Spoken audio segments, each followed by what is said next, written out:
All right, guys, welcome back to the stream. Welcome back to the channel. First and foremost, testing the audio. How is the audio? Is it too loud? If it's too loud, I can lower it a little bit. Looks like it's close to peaking on my end. But yes, welcome back. Still have to do this setup. Audio's good. Good. Still have to do this setup. Still recovering. Hellbound, what's up, man? Raven, Nicodemus, Michael, taking wagers as MBG hopped up on opiates again. No. I just took some ibuprofen. I swear, I just took some ibuprofen. That's it. But we have quite a bit to go over and discuss today, guys, in the realm of PlayStation. Tarnished, what's up? Yeah, appreciate you guys joining me today. I wasn't sure if I was going to be able to stream today. Yeah, I don't know. I mean, I think I'm on the mend. I can't tell. Like, I keep getting these bouts of pain that are so severe. It's like blinding. You know, I can't even function. But I don't know. I'm feeling a little bit right now in this moment. I'm feeling just a little bit better. We'll see, though. We'll see. Pain's still there. But, oh, no, I agree, MVP Moss, you know. I agree. Why did I chuckle when I read your name? Because, I mean, just look at your greeting. Look at your greeting. It's so intense. Excited. You're excited. I'm happy you're excited. This is good. Yeah, we need the energy. We need the energy. I'm able to move around in less pain now. A little bit. I mean, like, the pain is just, it's constant. It feels like one of these things where I'm, like, waiting to turn the corner. Or, like, at some point, the pain's just going to slowly start to come down. There's certain positions I can get in that ease the pain a bit. But yeah, it's quite torturous. I won't lie. Especially at night. I have not been sleeping well. But have I tried reverse psychology? Maybe doing some jumping jacks will reverse the pain. I mean, I will say, trying to be a little bit active, you know, like moving around somewhat, does prove to be helpful. You know, helps, I think, loosen the muscles up a little bit. And doesn't take the pain away completely, but it helps. But yeah, I wasn't sure if I was going to be streaming today, because of what just happened there, because of how I feel. But I'm feeling all right. I'm feeling well enough, so I was able to make a video, luckily. And today we do have some topics to go over, man. Sony did their earnings, and man, people hate Sony. Have you guys been on the internet, bro? Like, people hate PlayStation in the year 2026. Like, specifically right now, they hate Sony. And I'm like, this is crazy. It's crazy because, like, on one end, where's the outrage? We'll talk about some stuff. Dude, on one side, you have, like, Microsoft on, like, a PR offensive where they're like, they're going to love us. They're going to love us. We're going to make them love us.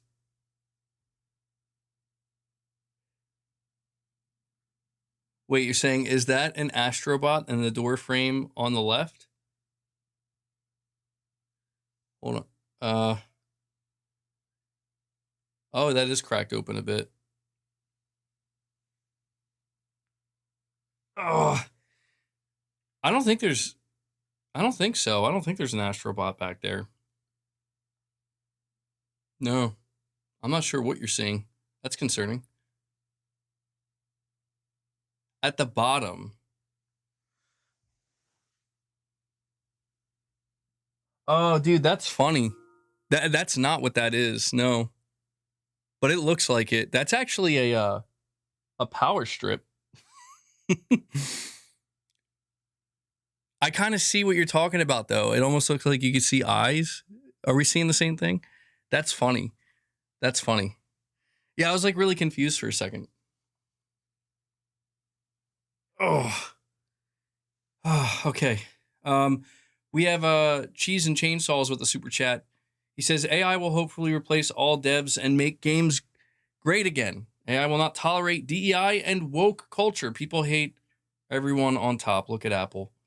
AI is coming in to clean it all up, bro. I mean, I'm not saying Sony doesn't deserve some hate. Sony deserves a little bit of hate. They do. There's some stuff today we got to talk about.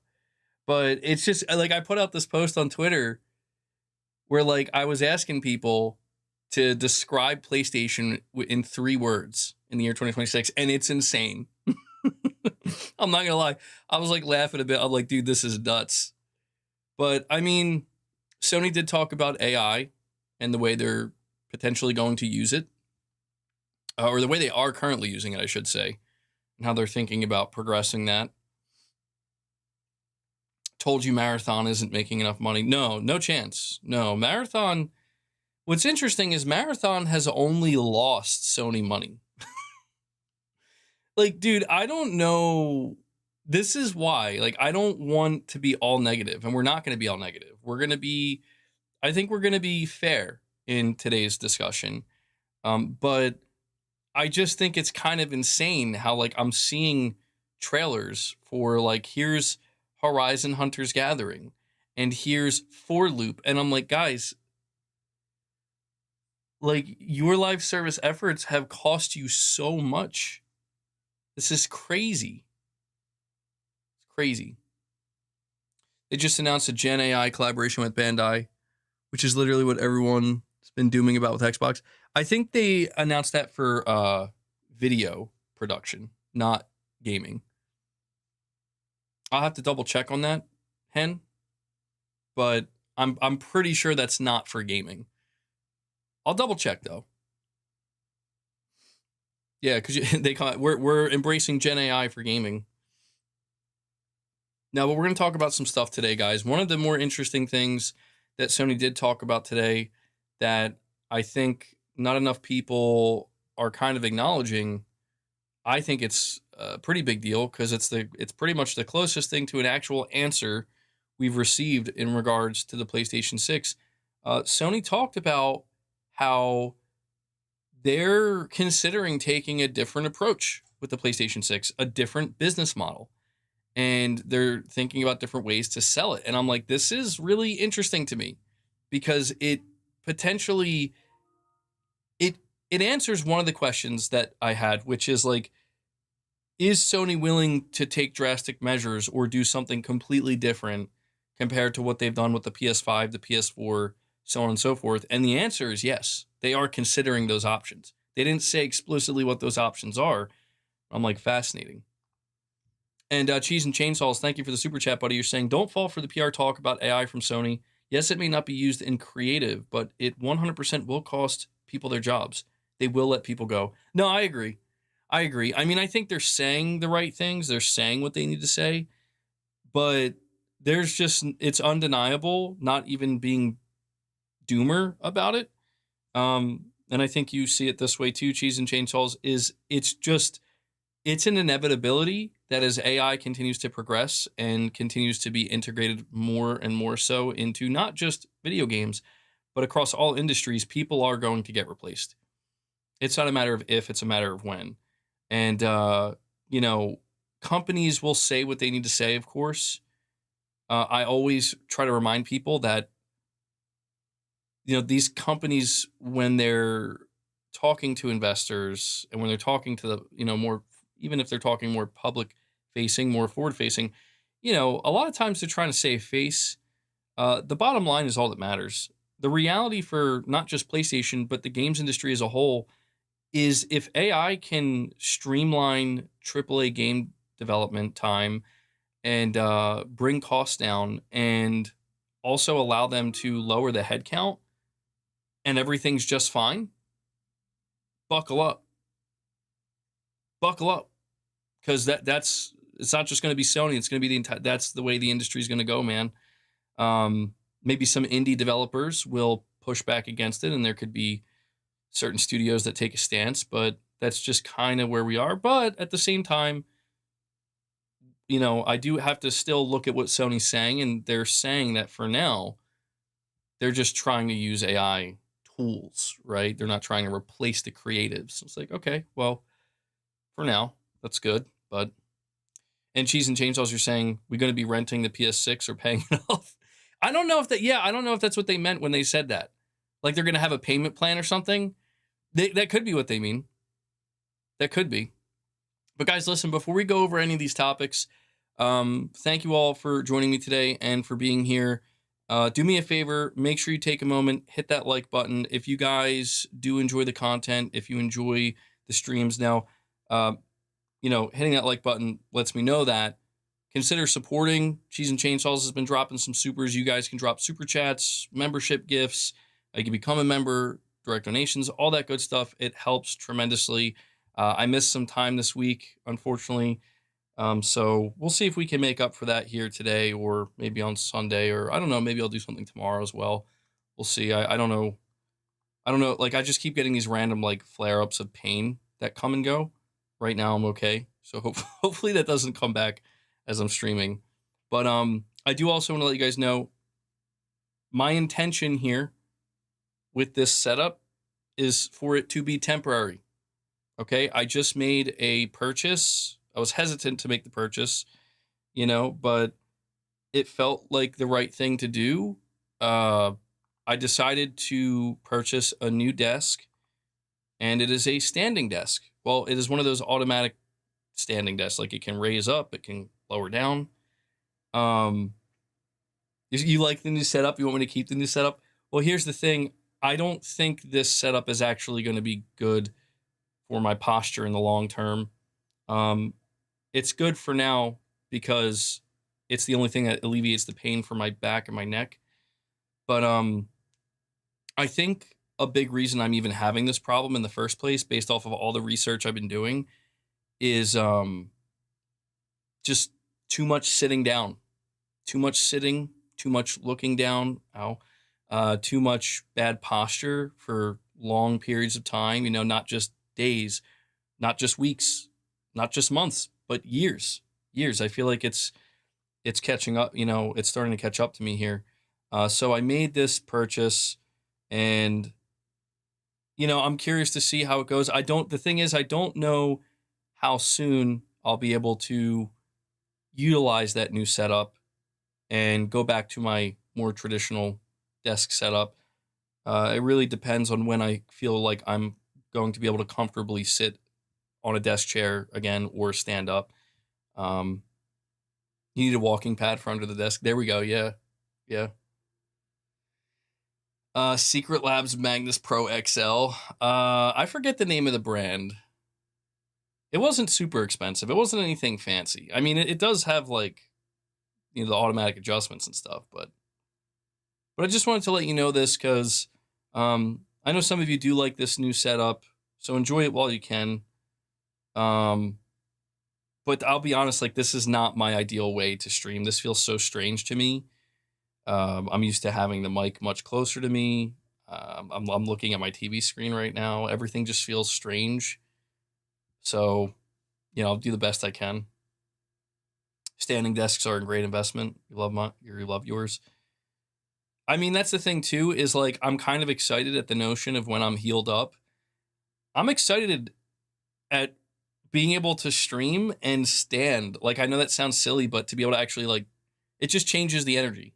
It changes the energy levels. So we'll see. There might be more rants. We'll see. Standing desk equals more rants. Possibly. I'm on top chat. Hold on, let me go.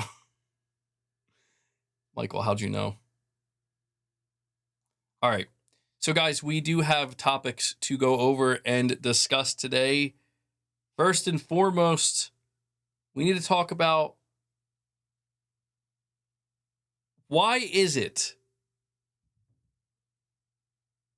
Just get a flat treadmill. Why is it that Xbox sucks? No, I'm just kidding. Although they might come up today. I don't know. No, we're actually going to be talking about Sony and why they are... Well, let me just read it here. No more weights for a long time. Yeah, I don't know when I'm going to be able to lift again, dude. I'm going to have to rename my channel. I'm not going to be muscle bound anymore. What should we rename my channel? You know what? Don't Mental Breakdown Gamer. That's fine. Perfect. It's more applicable anyway. Check this out, though. I'm going to read this to you. Doesn't this just summarize everything? It's a trending headline on Twitter. PlayStation hits record profits despite $765 million Bungie loss. Sony's game and network service segment saw operating income climb 12% to a record $2.96 billion for fiscal year 2025, even after $765 million in impairments on Bungie, the studio behind Destiny 2 acquired for $3.6 billion in 2022. PS5 shipments reached 93.7 million lifetime units, with software sales and a record 125 million monthly active users, driving growth amid hardware slowdowns. Looking to fiscal year 2026, Sony expects profits to jump 30% without the Bungie hit, while investing heavily in the next generation platform. I mean, this is what I'm talking about, guys. Like, there is... Stop it, Cole. I saw that. 85% digital. I saw that. This is where, no matter how much consternation I continue to see, and some of it comes from me too. You guys know I've been ranting about PlayStation these days. But no matter how much consternation there is, these are the results, dude. You know? These are the results where it's like, how can we expect anything to change if what Sony is doing is working? Now, of course, there's limits to this. Just because Sony is making record profits, just because a lot of things are going well, doesn't mean that they should be, you know, in some kind of diluted bubble where they can't see that some things are not going well. And this is where I hope that they will, I would say continue, but I hope they will listen to us and some of the things we have to say. Console sales are about to hit an all-time low next quarter. Well, that's what's interesting. They're at 93.7 million. They're starting to trail behind the PS4. And it does seem, I mean, sales are 50% lower. But here's what's weird, dude. Here is what is weird to me. So I saw people bringing this up. See if I can find it.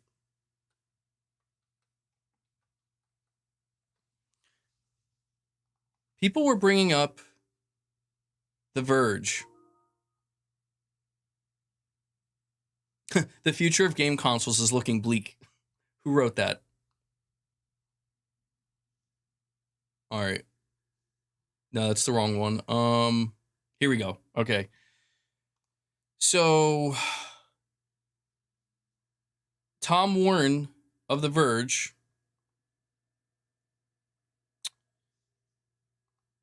he covered this, and, you know,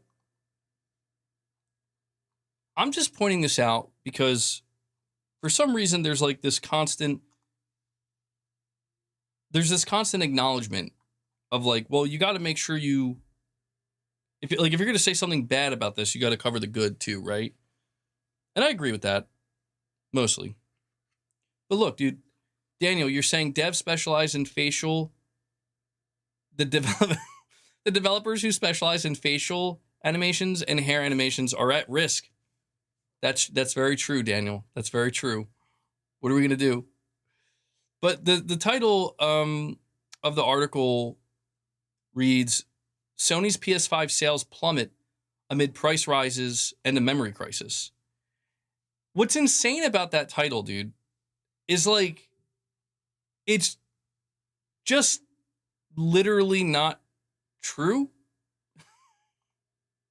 It could be. Listen, I'm not talking about what's going to happen. I'm just saying the title of this headline is not true, only because it's if you look at Sony's earnings, dude, and this is why I continue to try to tell people, they're There's only one way Sony's ever going to truly learn if you want them to learn anything. All right?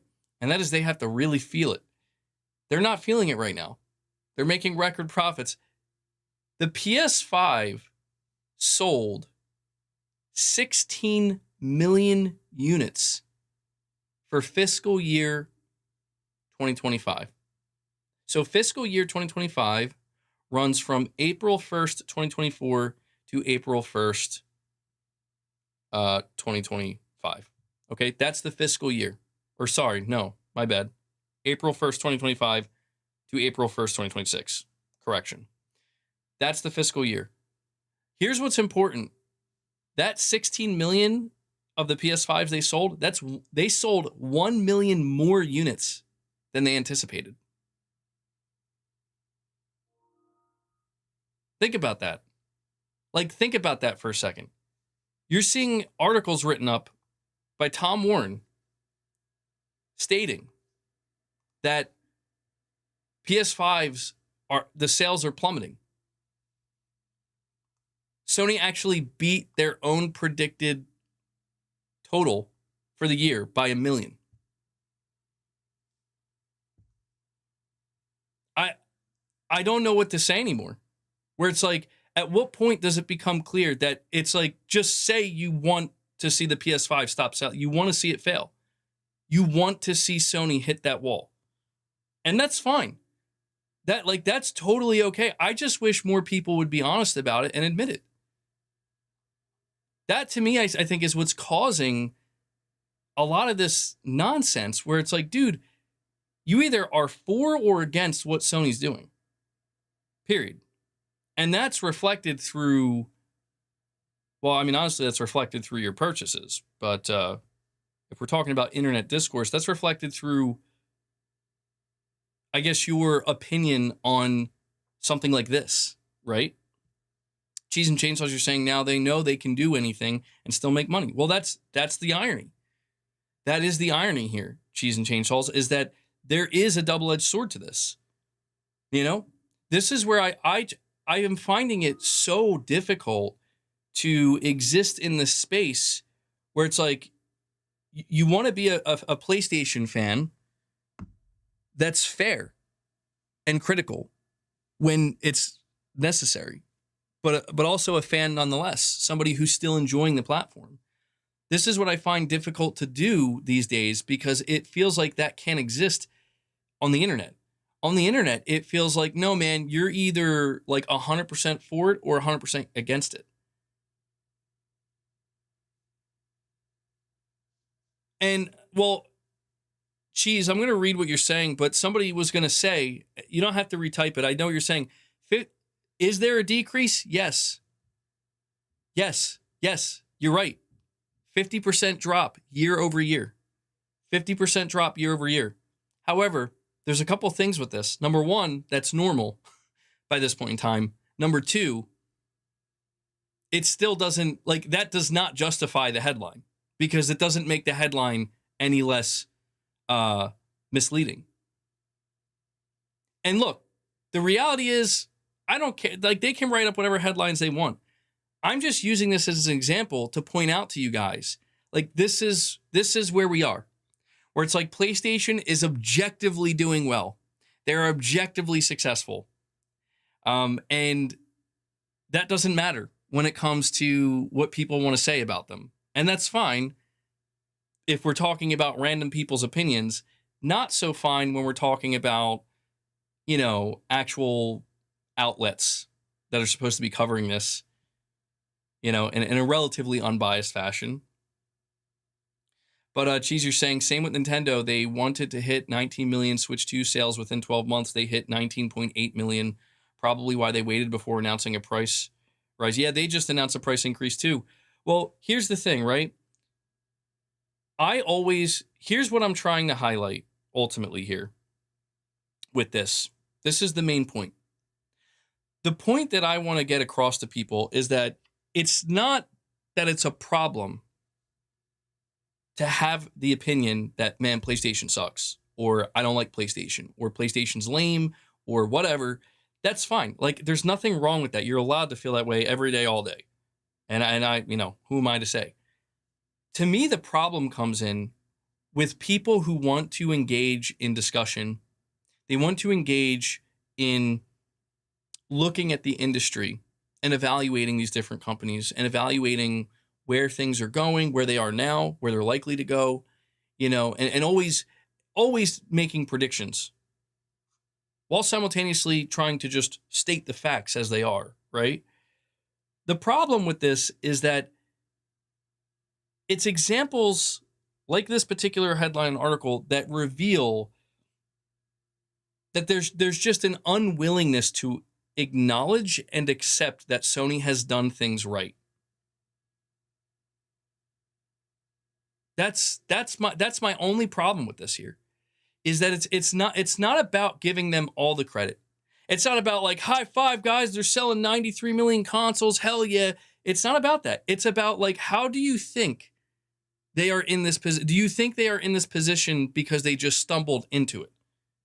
The answer is no. And that's all I'm trying to highlight here, is like, if we are going to give Sony criticism in the hopes that they're going to change things and they're going to improve things, I do not believe that has to come at the expense of ignoring the things they're doing right. I've always been a believer in like, you got to let them know what they're doing right, let them know what they need to double down on, and you got to let them know what you think they're doing wrong and where to be critical, right? And I feel like something like this, and this is just one example of many. It's like, well, like people are just focused on the Bungie thing, where it's like, yes, but what about what they're doing right? Like, no one wants to acknowledge this simple fact, right? No one wants to talk about they've sold not nearly 94 million consoles.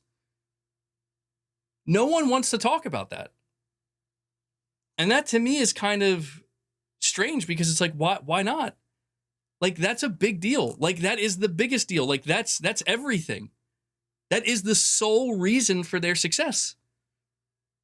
But people just are like, the sales are plummeting. And it's like, dude, they're having a 50% year-over-year decline, just like pretty much every other gen. Will that be steeper now that the prices are going up? I think yes. I think the answer to that is yes. It will be steeper. I think the decline will be sharper. I will say that. I will say that. Unfortunately, they haven't said a word, as far as I'm aware, about porting games. Yeah, we were all waiting for that. I think that's coming later this month. You have in your title Xbox and Freefall from a few streams ago. They're obviously terrible, 30-40% drop in hardware. So why should journalists point out hardware drops in a clickbait? Oh, are you asking why they shouldn't point it out in a clickbait way? Well, here's the thing. I guess it's because it's like, if you hear Xbox sales drop another 30-35%, that just automatically doesn't sound good, right? When you hear that, knowing that's the fourth like drop in a row after just like multiple fiscal years of nothing but drops, like, to me, that's when you don't need to focus on the 35%. Do you get what I'm saying? It's about the bigger picture. That's ultimately what I'm trying to get at here, is that people are missing the bigger picture. And it's so infuriating and frustrating, because every time I feel like we convene to talk about these things, I encounter so many people who refuse to see the bigger picture, which is simply that this PlayStation generation has been immensely successful. And that, honestly, like, it's fine. I'm sorry, the cats are distracting. It's like, again, it's totally fine if you have the opinion that PlayStation is bad and they suck and this and that. That's fine. But I just wish more people would acknowledge, like, dude, they're doing some things right. That's the point. They're doing quite a few things right, regardless of what people think or regardless of how they feel. Because if it was true that, no, they're doing it wrong and this is wrong and that's bad and that's wrong and it's all gone to shit, like, that's like, it's all gone to shit. It's like, show me. Like, if you want to show me Bungie, I agree. If you want to show me Marathon And Concord, oh God, I got to stop moving so much. I agree. There are some things that have gone to shit. My bigger issue here is that when you look over the PS5 generation, it's been kind of the same thing year in and year out, which is it's not perfect, but it's not the dumpster fire that people try to make it out to be. You know? Well, we will cover that. Listen, I'll say this. See, this is where I do think I am fair. Like, people try to make it seem like I'm just some kind of clown and I'm unfair. Like, dude, listen. If 1 year from now, PS5 sales have truly plummeted. Even GTA 6 couldn't save it. Because it's like Sony broke the threshold with a $650 PS5, a $900 PS5 Pro. If it's like, oh no, dude, they're going to struggle to even get to 100 million now. If that happens, I will absolutely acknowledge, like, and there it is.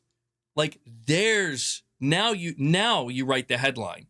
You go an entire fiscal year where it's like, dude, they've sold like a couple million at most in an entire fiscal year. Then that headline, we have to talk about that, because that's like, yeah, Sony's business model is, we might be in the process of witnessing Sony's business model crumbling. And that could happen. That absolutely could happen. There's no guarantee it won't. But there's no guarantee that it will. I guess I'm just trying to point out to people that, like, it's just always the same, like, and this is the no, not yet. And now, no, not yet. Okay, no, that didn't do it either. When is Sony going to fall? When is PlayStation going to fall? When is it going to happen? I don't know. I don't think it's going to. I think that's the point.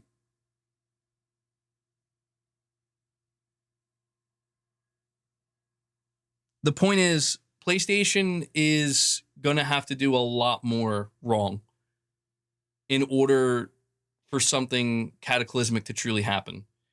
To me, this kind of gets into the, are they falling now? Well, no, they're not. I mean, that's, you know what the craziest part about this is, dude? Is like, one of the things I am going to rant about a little bit here is the Bungie thing, where Sony announced, where is it here?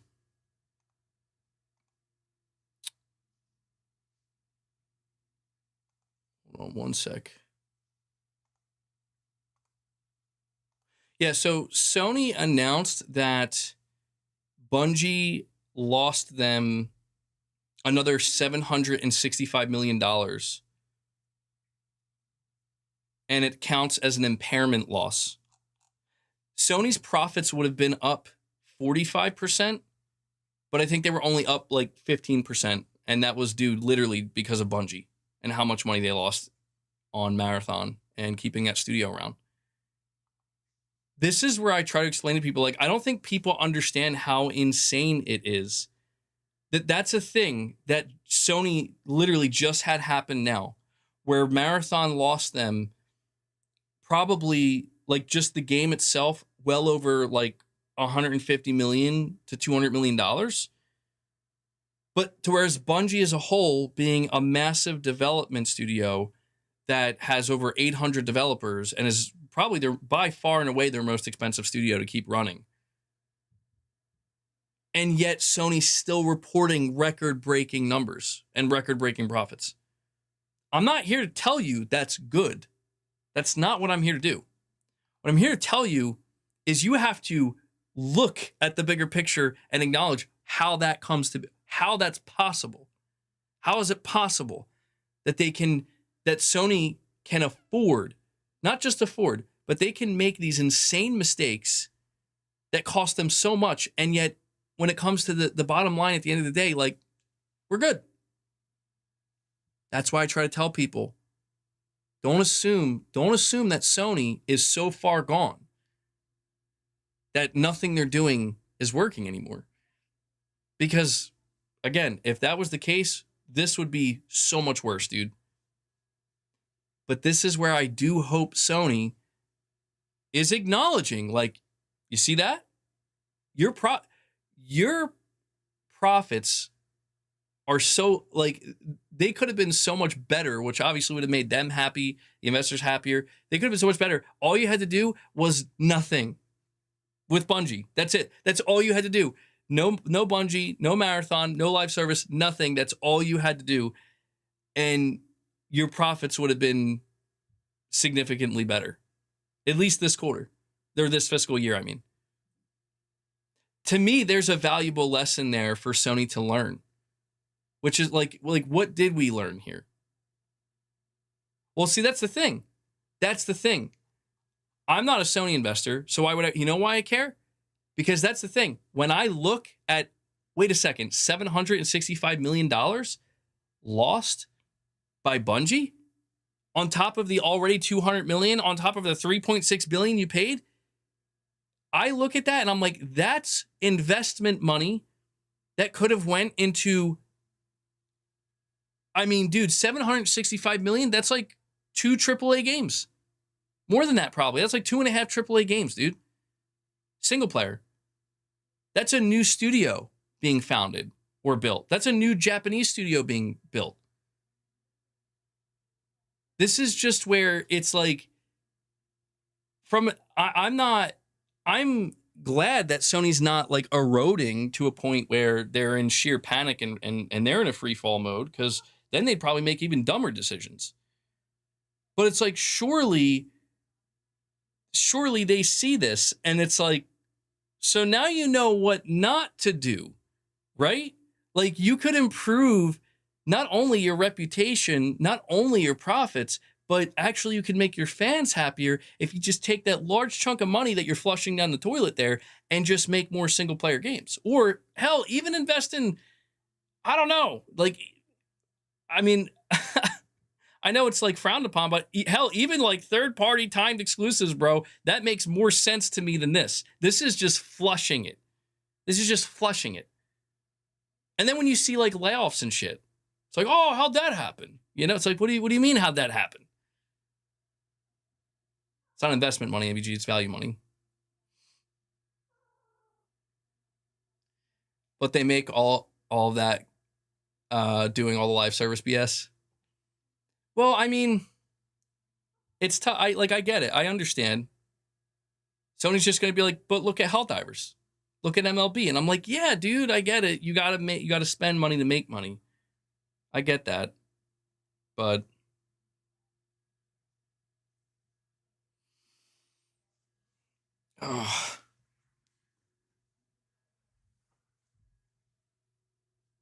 tax write-offs. Yeah. All right, hold on. Well, anyway, it'll be interesting to see what happens with PS5 sales, because at the rate we're going, it does seem like there's going to be a sharp downturn. However, we do have to keep in mind that even though the price of the PS5 has went up and the market is mostly saturated, not fully, but mostly, games like GTA 6 are still to come. And we don't truly know. It's impossible. And I mean this. It is impossible, positive or negative, to gauge what a game like GTA 6 is going to do for the PS5. You know, it could be that it only moves like 5 more million and it actually does a lot less heavy lifting than Sony thought. Or it could, who knows, it could bust the dam open, where it's like Sony's somehow having record years literally due just to GTA 6. I'm not sure. Could be something in between that. There's no way Sony doesn't make cuts to Bungie, right? No way. Dude, I don't want to bring it up. I know I sound like I'm beating a dead horse, but it's like, this is why I'm like, Sony would rather, I'm just going to say it. Like, Blue Point died for Bungie. It's just true. It's like, you don't the only way you rationalize, the only way you protect your margins, right?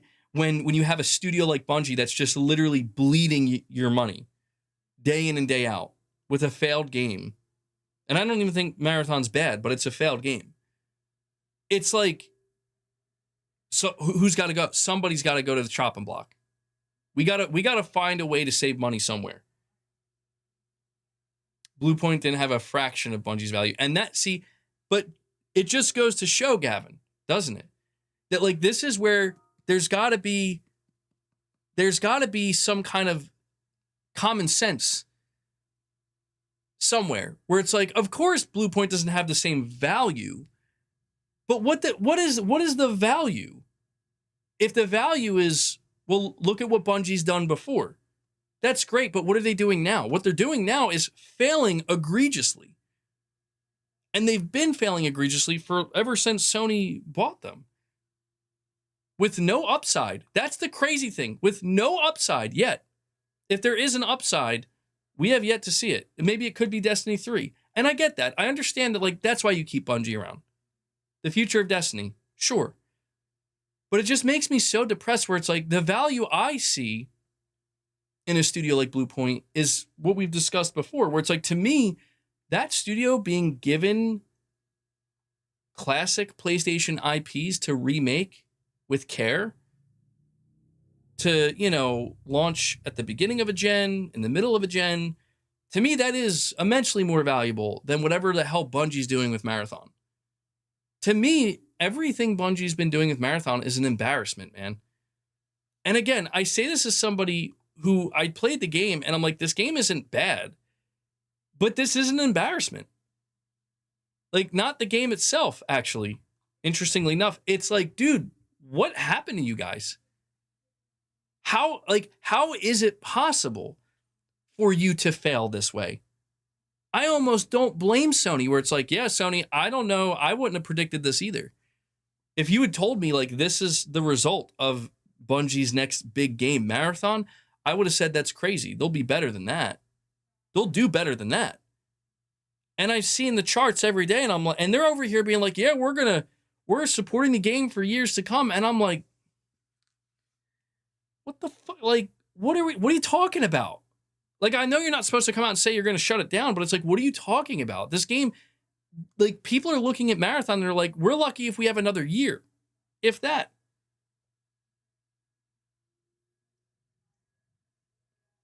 So I'm not saying they need to close Bungie. I just think that Sony,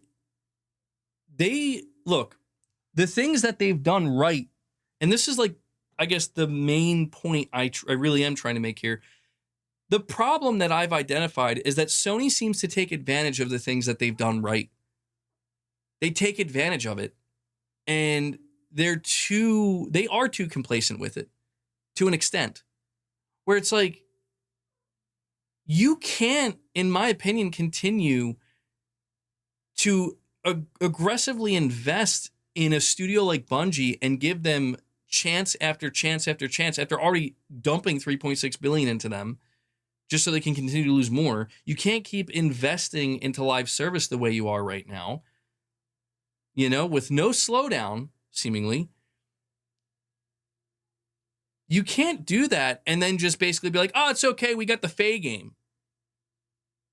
We still got Horizon, it's all right. Well, they don't even have that. Horizon 3 isn't in development yet, or it's like in early pre-production. It's like, oh, we got Intergalactic. It's like, to me, that's the wrong approach. It's like, no, what you should be doing is you have Intergalactic, you have the Faye game, you have another mainline God of War coming. You have these other single player games from these studios that are going to do what they do. They're going to do what they do. So that extra money you have, stop giving it to the wrong fucking studios. Stop giving it to the wrong games and the wrong developers. To me, that's the most egregious part of all of this, is it's like Sony just doesn't seem to understand, like, it could be better. Better to them looks something like Horizon Hunters Gathering being the next Fortnite. And it's like, you're high on something. Like, I get it. You see the dollar signs. You're looking at the charts. You're looking at the success of some of these live service games on your own platform from third parties. You're delusional if you think that's a worthwhile investment or a better investment over just taking all of that money and saying, let's spool up another single player banger. Doesn't even have to be a new IP. I just feel like Sony, it just scares me. That's the thing that scares me here, where it's like, the more I see of this, it's like, what are you guys doing?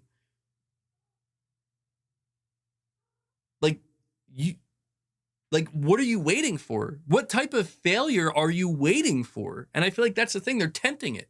I feel like Sony they're testing their luck a little too much, where it's like, bro, you guys survived Concord. Now you're surviving Bungie. Wake up. Wake up, bro. Like, when are you going to realize that you're not going to survive? Fair games is what's going to do it. MBG, your feelings are clouding your judgment. The truth is, Sony FOMO when they bought Bluepoint, but Bluepoint wasn't ready for the big leagues. Well, I mean, we've talked about that Web 5 gamer. I think Sony very clearly set them up to fail. I don't place 100% of the blame on Sony, because that's just not how these things work. I do think that there's a failed vision and a failed leadership vision in Bluepoint, where like they should have known, like, a live service God of War game is stupid for you guys. Don't even bother pitching that. No matter how much you want to believe in it, that's a bad idea for you guys. Think of something else. So I blame them for that, but I place more of the blame. I place more of the blame on Sony, because again, it's like, why would you hand them that rope? And like, you're watching them tied around their neck, and you're like, let me help you. Your job, like, that's Herman's job, is let me stop you. Okay? It's your job to give them the rope and let them figure it out. But once you start to see they're tying it around their neck, like, stop them now. Right now. Save them. You know? And that's what bothers me, is it's just like, so much of what we see, it just looks like car crash after car crash. And it's not even like a freak act. It's just like, it's the most avoidable stuff. But that's the irony. See, that's the bigger picture irony that I keep trying to point out, is like, but no matter how much you want to hate on Sony, they're doing something right, because look at them.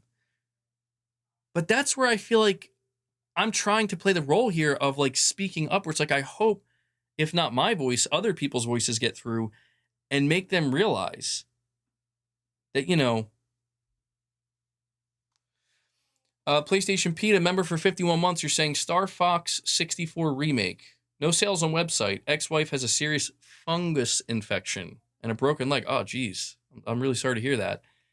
That's horrible. Dreamcast guy says every PS6 game will be on PS5. Hope you're feeling better, MBG. Thank you. I'm feeling a little bit better. Certainly. Well, we don't have official confirmation yet that every PS6 game is going to be cross-gen. It does seem like there's a good chance they will be, but we don't have that official confirmation. But I hope your ex-wife recovers. That sounds very serious, man. I'm sorry to hear about the no sales on your website, bro. Cheese and Chainsaws, did I skip your super chat? Hold on. Oh, sorry about that, dude. I'm still trying to get used to this new setup. Saying IGN gave Mixtape a 10. Watch them give GTA 6 a 7. Oh, yeah. Lock it in, bro. Yeah, for sure. For sure. I don't. God, man. Let me go on another mini rant here. People need to stop taking IGN so seriously. Like, don't people realize that this is what's keeping them alive? Don't people, I think people do realize that, even if it's on a subconscious level. It's like, you are validating, not you guys, but just people who are getting so worked up about their reviews, like, you are validating them. The worst thing you can do to any outlet or even content creator or anything, website, whatever it is, the worst thing you can do is nothing. Nothing. That's the worst thing you could do, to be apathetic, to not care. If you do that, it's as if they don't exist, then they will cease to exist. I mean, if you were to tell me that IGN's reviews are practically rage bait, I'd say, yeah. Yeah, like, I don't care what anybody says. They're not stupid. They're not stupid. The people at IGN are not stupid. The people reviewing these games are not stupid. Of course they know that if they give a certain game a 7 rather than an 8.5, you think that thought doesn't pop in their mind? I wonder how they'll feel about this. Of course it does. Now, whether or not that's truly why they're making that decision, we can't say. You know, unless we're inside that person's mind, we can't say. But get the hell out of here with this, bro. Like, it's not some kind of mystery. They thrive on this, dude. They thrive. They absolutely, like, do you think IGN would be getting nearly as much attention if they didn't have these controversial reviews? Hell no. Hell no. So what I'm trying to say is, just, if you really don't like IGN that much, don't even pay attention. That's all I'm trying to say. You do it when they give a PlayStation game good reviews, and then don't believe them when they are bad reviews. Oh, hold on. Now, I recently gave IGN the benefit of the doubt, where I read the entirety of their Saros review because it intrigued me. I'm like, oh, they gave it a 7 out of 10. That's lower than almost, most other reviews. And I wanted to know, like, well, rather than just assume they're just pulling some random reason out of their ass to justify giving it a 7 out of 10, let me read the full review and try to figure out why this reviewer did. And I did. And the full review, it seems like that person was not very satisfied with the story. And I was like, okay, that's fair. That's fair. I don't know if I'll agree with it when it's all said and done, but that's fair. I mean, I'll cover Metacritic scores and shit, but I don't know, man. I've always maintained that no matter how good or bad you feel about a review, whether it's sitting at like a 98 on Metacritic or a 65, at the end of the day, man, you got to go with your gut. I'm a firm believer in that. I've always been a firm believer in that, where it's like, at the end of the day, you got to just choose for yourself whether or not you want to play a game. Reviews can be helpful. They absolutely can be helpful, but I think the problem with people's reactions, myself included sometimes, is we end up overinflating the importance of a numbered review. Where it's like, if I had it my way, there would be no such thing as number reviews. There would just be reviews. No star system, no number system, no scaling system. It's just write your review. That's it. No recommend, don't recommend, just write the review. Because that way, people would be forced, you would now have to engage with the reasoning. You have to engage with the reasoning. When you do numbers, you don't have to engage with anything. You could just look at the number and say, well, there you go.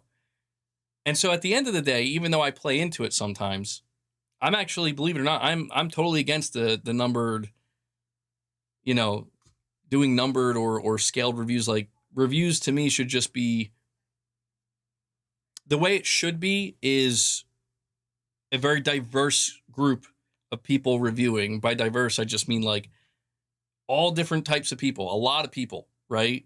That like all different types of games. And, people should tend to lean towards people that they have things in common with. So they'll have a better idea. When this person recommends this game, I know, because of how similar we are and how much we have in common in this space, I'll be good with that, And Cheese and Chainsaws, thank you for the super chats, buddy. You're saying GTA 6 Metascore could tank because so many reviewers will want to be the attention seeker outlet that gives a negative one. Would be funny though. But you posted Saros numbers on Twitter. Yeah, but I know, dude. Like, dude, I mean, come on. Like, I would have posted Saros numbers if it was sitting at like a 62. I don't know, man. You got me. I play the game sometimes, bro. Come on, though. Look at me. Who ain't playing the game out here? Huh? Who ain't playing the game? Cats are free. Even I can't. Everybody's playing the game because they don't know what else to do. No, but I'm trying. I'm trying to get away from certain things because the game is I'm moving. No. Hold on.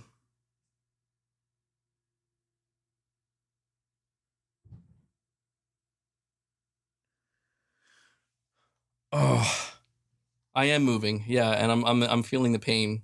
It's like hitting me. Well, anyway, I'm gonna try to get back.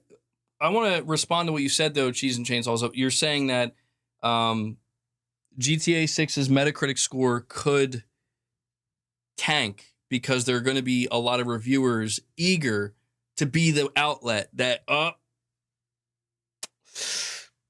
we had to give that GTA 6 a 5.5 out of 10. Yeah. Yep. I mean, dude, it'll be the ultimate test. It'll be the ultimate test. Like, there's going to be, I'm going to say at least 2 outlets. There could be more, but I'm thinking at least 2 that are going to come out and give GTA 6 like a 3 out of 10, a 5 out of 10. And all we need to do collectively as an industry is shun them and make it known, like, your opinion does not matter because this isn't your opinion. This is you seeking attention. You know, that's all this is. I feel like when that moment occurs with GTA 6, we would do well to push back against that.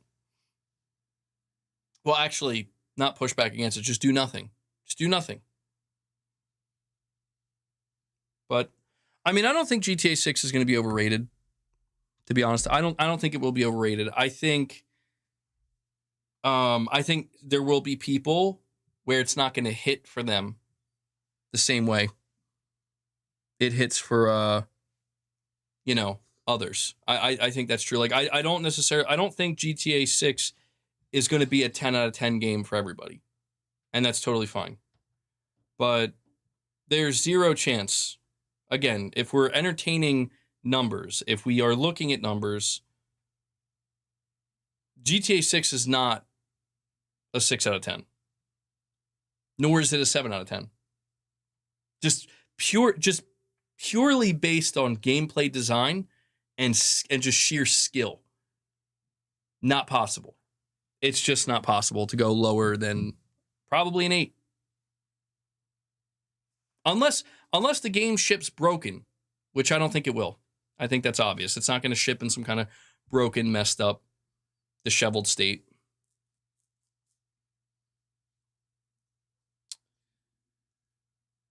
You think GTA 6 won't be on the same level as Red Dead Redemption 2 story-wise? I mean, that's going to be a tough one. That I can agree with. The story of GTA 6 looks pretty good to me. It looks pretty promising, but... All right, let me get back to some of this info here. So, okay, so I want to go over this with you guys. All right, I'm going to read this. It says, Sony has revealed it has yet to decide on a release date or price for the PlayStation 6. President and CEO Hiroki Totoki shared the news during the Q&A session of the firm's Q4 fiscal year 2025 earnings briefing, responding to a question on whether the increased cost of components will have an impact on the console. He said via BGC, "We have not yet decided at what the timing will be for launching the new console or what prices. So we would like to really observe and follow the situation. Due to the expected short supply in fiscal year 2027, Sony expects the price of memory to remain high. Quote, so under that assumption, we must think carefully what we will do. One consideration is new potential ways to sell the PS6. We would like to think about various simulations, including changing business models to come up with the best solution and strategy. Again, this is what Hiroki Totoki had to say. I think, dude, I think this more than anything is what we have to pay attention to, because what he's pretty much telling us is that they, as of right now, are anticipating that this thing's going to be expensive. That, like, if you read between the lines, what Hiroki Totoki's saying is that this it's expected to be expensive. And he's pointing to what everybody's been pointing to, which is the fact that, yes, the memory shortage is real. It's causing a lot of problems. And if it lingers and it goes into the launch window of the PlayStation 6, it's going to affect Sony. Now, when he says they are, I want to highlight something here, because I've said this numerous times now. Okay. I've said that I want to know, is Sony planning some kind of major business model shift? And the reason why I've mentioned this, honestly, is because people will, they'll predict how much the PlayStation 6 will be. It's going to be $800. It's going to be $900. It's going to be $1,000. And my pushback to that has always been the same thing. That's impossible. Because not impossible. That's not going to happen, because that kills Sony's business model. That kills PlayStation's business model. And I always added this caveat. I always said, unless Sony is planning a major business model pivot, a major business model shift. And I would go on to say that if they are planning some kind of major business model shift, it has yet to be, we don't know yet. They haven't said anything about it. They haven't hinted at it. They haven't confirmed anything.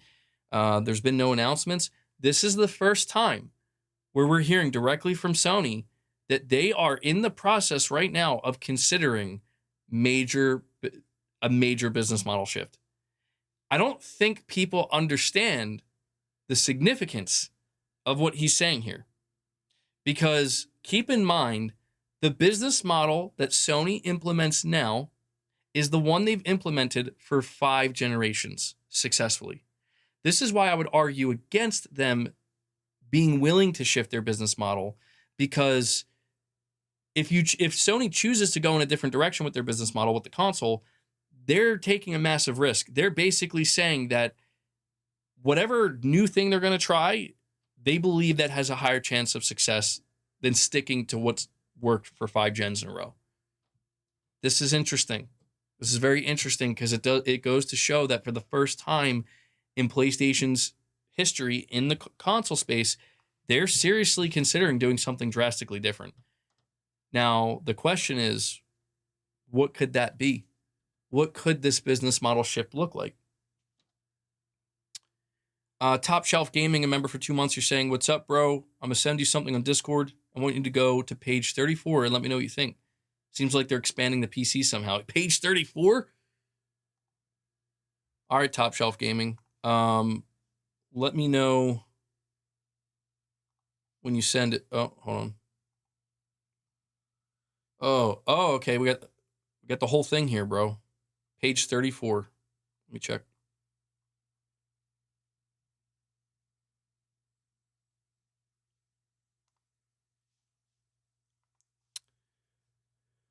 Oh my God. I'm laughing because the woman that they chose to have in this picture literally looks like the chick from Intergalactic, because of course she does. They're already promoting Intergalactic, bro. Oh, my neck is killing me. All right, so this is from the official corporate strategy presentation, slide 34. Unified commerce experience around the player. Wait, hold on. I just want to make sure you did say 34, right? Yeah, page 34.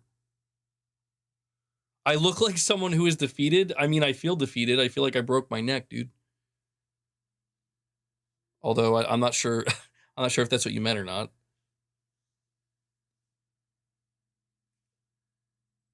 Okay, so they say unified commerce experience around the player. AI is also already part of our platform business. To take one example, over the last 3 years, AI powered tools ensured transactions were routed efficiently over payment networks, generating over $700 million of incremental revenue. We are building on the success with ongoing projects that will use machine learning to provide the best value possible to our customers. As AI brings more choices to players than ever, the value of our platform will lie in its ability to recommend and personalize at scale. We've already seen how AI models can outperform manual curation, and this will continue to improve. Our AI capabilities will evolve into a consumer centric experience that not only suggests the next game a player might enjoy, but also the next gameplay moment, subscription, accessory, or merchandise that best reflects their passion. Oh, okay. So the picture here, it says right player, right message, right channel, right time, console, portable, PC, application, web, other. So you're saying you think this is a sign that they might still be I don't think so, man. They put PC there under their list, but the thing is, if the rumors that we've heard end up being true, Sony's not abandoning PC. I think people have a misunderstanding about Sony with PC. The misunderstanding, I think, is that people read the headlines, they read the rumors. They didn't actually read them. They just read the headlines. They see the headlines based on the rumors, and they seem to not understand that the plan is Sony keeps releasing live service games on PC. Yeah, like they're not abandoning PC. They're just not putting single player games on PC.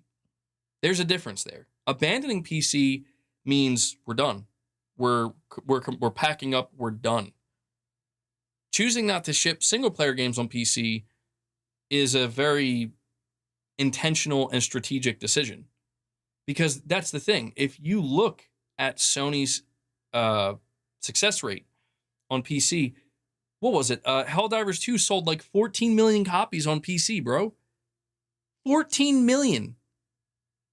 Absolutely trouncing console sales. You don't walk away from that. You do not, under no circumstances do you walk away from that. You'd have to be an idiot to walk away from that. But that's where it's like, okay, well, what about our single player games? Yeah, they're not doing nothing. Hardly. So I guess what I'm saying here is that people would do well to realize, if they don't, that it's not about Sony abandoning PC as much as it's about them picking and choosing and being strategic about whatever they're going to do on PC. It's got to make sense. Releasing your live service games on PC, especially day one, makes sense. Completely abandoning PC after having a massive hit like Helldivers 2 on PC makes no sense. Sorrow should have been day one on PC. I will sit on that hill. Soros is clearly selling soft. I don't think it being on PC would have made much of a difference. I think I hate to say this. I do. I hate to say this.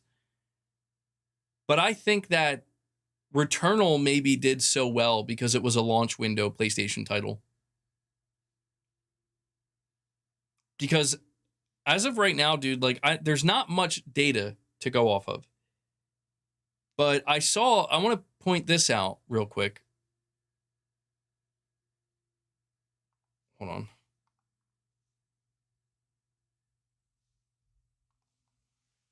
There was a Push Square article that went viral yesterday. People lost their minds. Let me see if I can find it.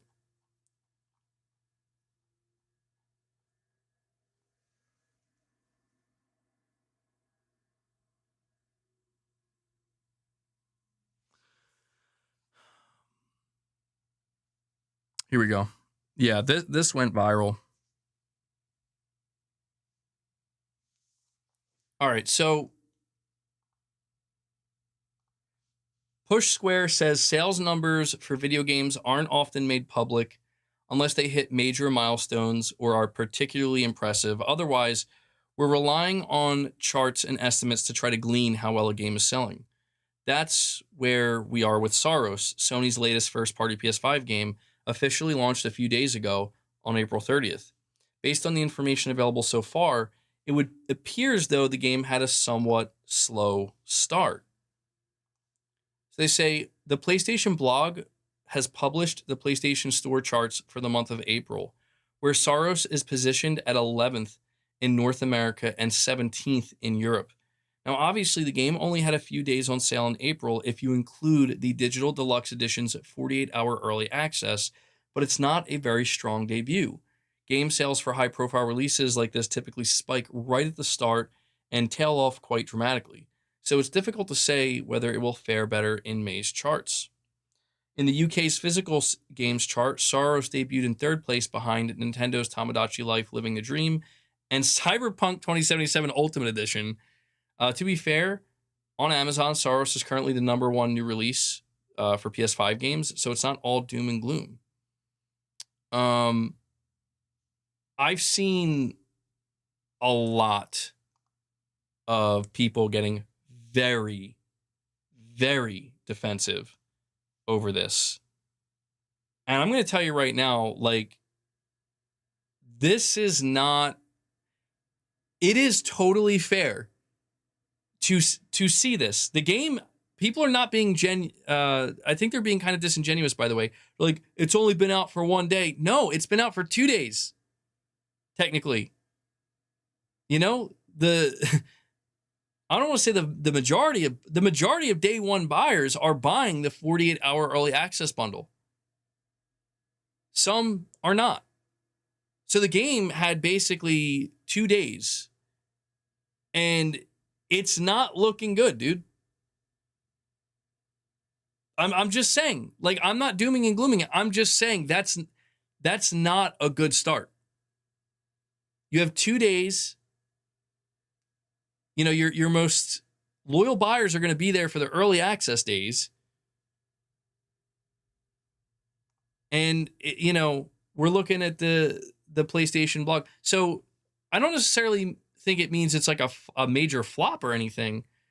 But, you know, again, it positioned 11th in North America. 11th, guys. It didn't even make the top 10. It didn't even make the top 10. So would I love to be wrong? And it's like we get the numbers next month and it's like #1 or 2 for May. Yeah, that'd be great. And it would maybe prove that, okay, I guess a lot of people were a little bit late to Saros for whatever reason. But it is very much true that the vast majority of sales happen within the first couple of days. That's not unheard. This is why I think, like,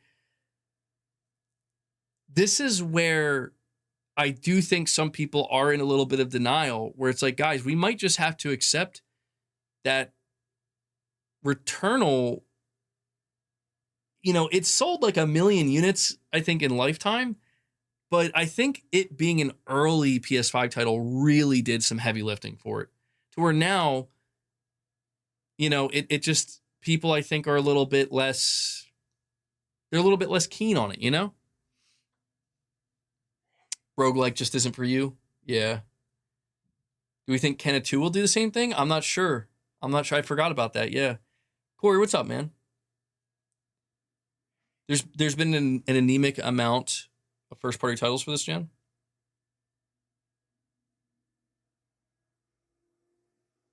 Starfield was #1 with only 140,000. I'm terrified for Housemarque. I mean, look, man. Is it a possibility? This is where, like, I wish more people would give me credit. They won't. They won't ever give me credit. They'll never do it. But I wish more people would give me credit where it's like, I'm not just I'm not just going to assume that just because it's a PlayStation game, it's automatically going to be a success, or that it can't flop, even if it's single player. I'm worried about Saros, dude. I'm not gonna lie. I'm worried about Soros because it's like, dude. Granted, the budget was like 70 million, so they don't have to like hit these crazy numbers.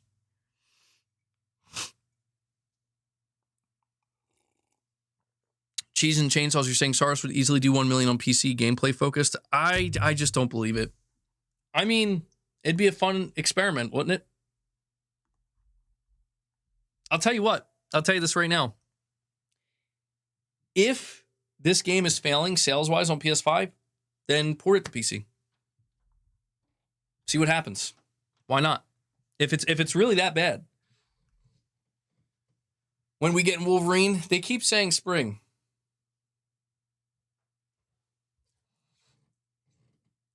That's the one good thing about Soros, is that if it doesn't do tremendously well, you see, this is where like Housemarque should be safe. I know somebody said like they're worried for Housemarque. It's total bullshit, in my opinion, if a studio like Bungie is allowed to blow billions of dollars, hundreds of millions, like it's nothing, burn it. Meanwhile, Soros costs 70 million to develop. Maybe it struggles to break even. Takes time to break even, but it's a critical darling. That's where I'm saying, like, Sony, surely you see value in that, right? Like, you understand, like, this is a talented team making a very well, highly rated, held in high regard video game. That counts for something for you, right? Right? I mean, that counts for more than just burning $750 million, right?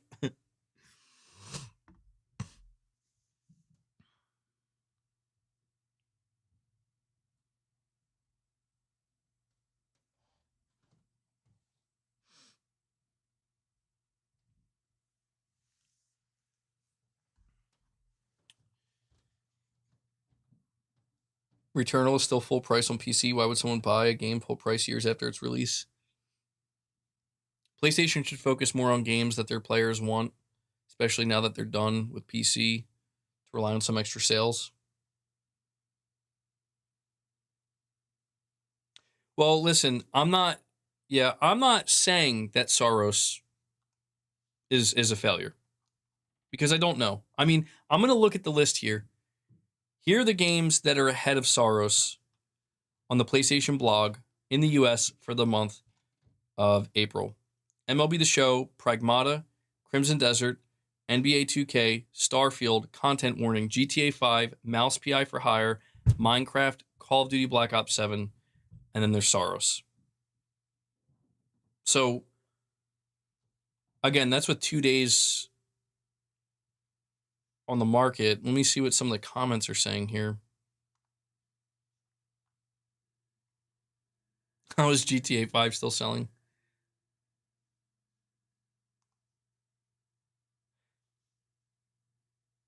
Somebody says, considering Returnal wasn't a huge sales game, but Housemarque got to do this as a spiritual sequel, I would imagine they don't really need to worry about being a multi-million seller from week one. It'll probably get sales gradually. Just like for me, since I need to finish Returnal. Somebody says you can't say a game has had poor sales based on 1 day's worth of sales figures. But I think we're allowed to say, though, like, it's off to a soft start.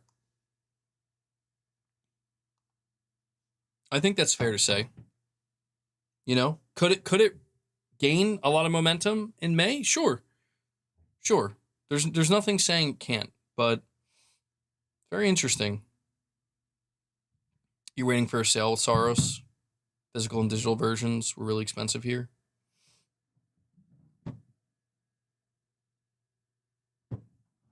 Don't know who this Millie A person is, but they said Soros sales were in line with expectations with stronger than anticipated market penetration, particularly across non-traditional and emerging territories. Doom got dragged for its first sales numbers.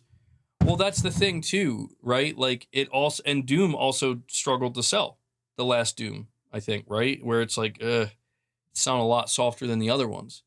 This is where I wish people would just be more honest about things. where it's like, just because it's a Sony developed game doesn't mean it can't flop. The question, I think a more important question that hopefully Sony will answer is,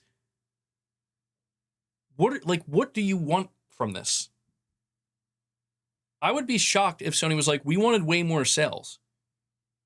I feel like Sony, no matter how Sorrow sells, is happy that this thing got like an 87 on Metacritic and is, going to be discussed at potentially award shows or whatever. I feel like that makes Sony happy.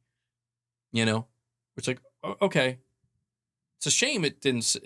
Like, if it doesn't sell better, it'll be a shame, but that counts for something. Wallroar, you're saying, so Starfield is doing well. To be honest, what makes these lists so difficult to determine is we got the number 140K. But I don't think that was all digital. I think that was digital and physical. Starfield's sitting at 1, 2, 3, 4, 5 on the PlayStation blog. So, dude, I don't know. I don't, without numbers, it's like when I look at Saros at number 10, I don't know what that means numbers-wise. It's well below 1 million. Is it below 500K? I mean, Black Ops 7 and Minecraft are ahead of it. I don't know. I don't know. Starfield could have done okay. We don't get numbers anymore. That's the problem. We just don't get numbers. They don't. Sony doesn't give numbers for anything anymore. And well, to be fair, nobody really does.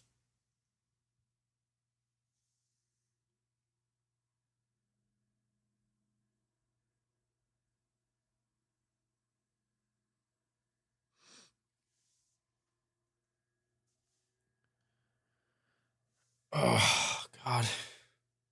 Starfield made its money back before it went to PlayStation.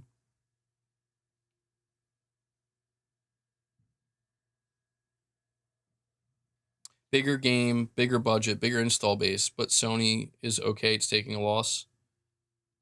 Well, I mean, I'm not saying they're okay with it. I'm just saying, like, I don't think Sony views their games through just a purely singular lens. If they did, things would be different. Like, they would be operating quite differently. Saros, I think, could be in a similar situation to maybe like Astrobot, where they see potential, they see value. This is why I question why they shut down Bluepoint. Where it's like, you didn't see the potential and the value there? Like, so maybe I'm wrong. Maybe they are more short-sighted than I realize. Maybe Housemarque's next. Well, yeah, that's the thing. It is worth noting too, Gavin, you're right. Like, they're going to give it time. They're going to give it time. They're not just going to like, oh, well, it didn't sell great out of the gate, so it's over. They're going to give it time. And Corey, the legend Landiga, he comes in and he drops a single member gift. Strange. Oh, wait, hold on. He comes in, he drops 5 more. Corey drops a 6 on you guys. Corey, bro, oh God. Where's my, I'm no hero. Here you go, Never bro. was. Never will be. Thank you so much for that, man. Let me add that to the goal. Really appreciate it, Corey. Thank you for the member gifts. That was funny to see that you did 1 and then 5.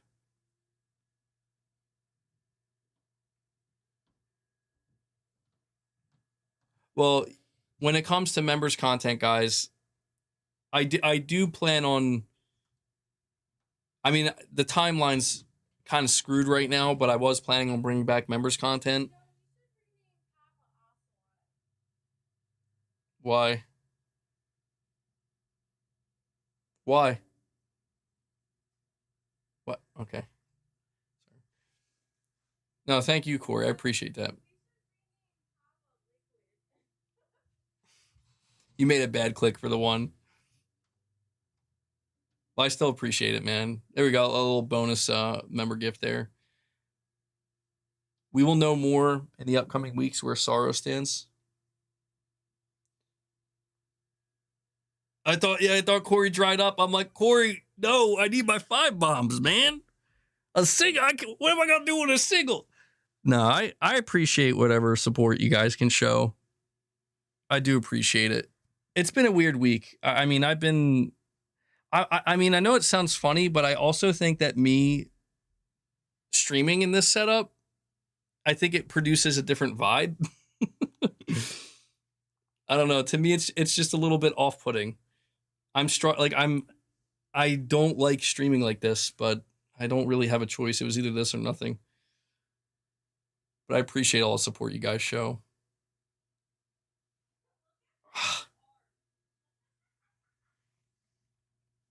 All right, boss.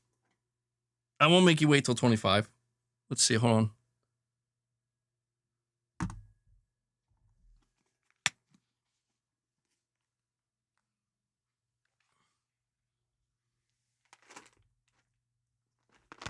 There you go, man. They're right here. They're literally here. Are you damaged? Here you go. Over here. Come on. There you go. No. You got to come up here. Up here. There we go. Oh, God damn it. Sorry you have to deal with my grunting.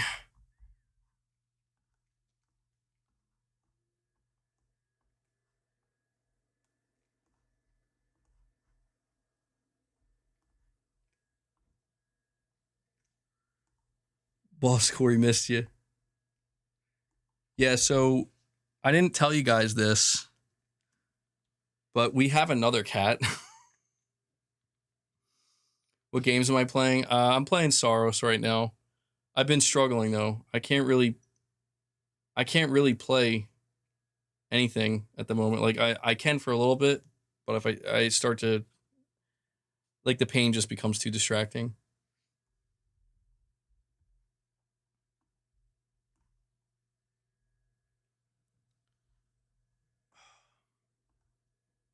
And you're looking at stem cells for my neck. You can make Saros easier. You can. Yeah. You can make it substantially easier. Boss, you ate all those already, dude? Damn. What happened to my neck? I don't know. Something happened to it. It's all messed up. I feel like it's like my movement's better today though. I can tell you that. It's still in pain, but my movement's improving, and that gives me hope that maybe I am on the mend now and I could get back to normal very soon. That's what I'm hoping for. But yeah, when it comes to Saros and how it's sold, I mean, I would recommend people not jump to conclusions, but I do think it is okay to state a truth that, at least based off of the very initial sales data, it's off to a very soft start. I think that's totally fine. I think it's okay to acknowledge that. It doesn't mean that the game's going to ultimately be a failure. It also doesn't mean that it's going to be a big success either. It just means that we're going to have to give it more time, and in the coming weeks and months, it'll become clear if it's just like, yeah, it didn't sell a ton in the first 24 to 48 hours. It sold a lot more afterwards. You think that's crap, Gavin? Why? But wouldn't we be in agreement, though, that the vast majority of sales would be within the first 48 hours? I think we could be in agreement on that.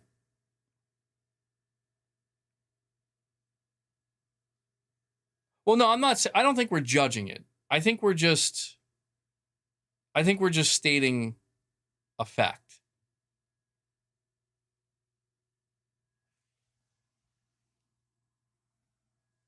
But I don't know. We'll see.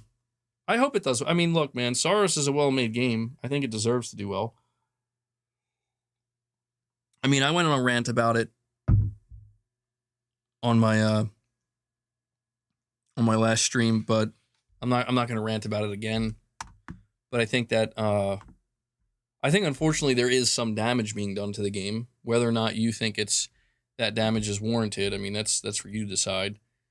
But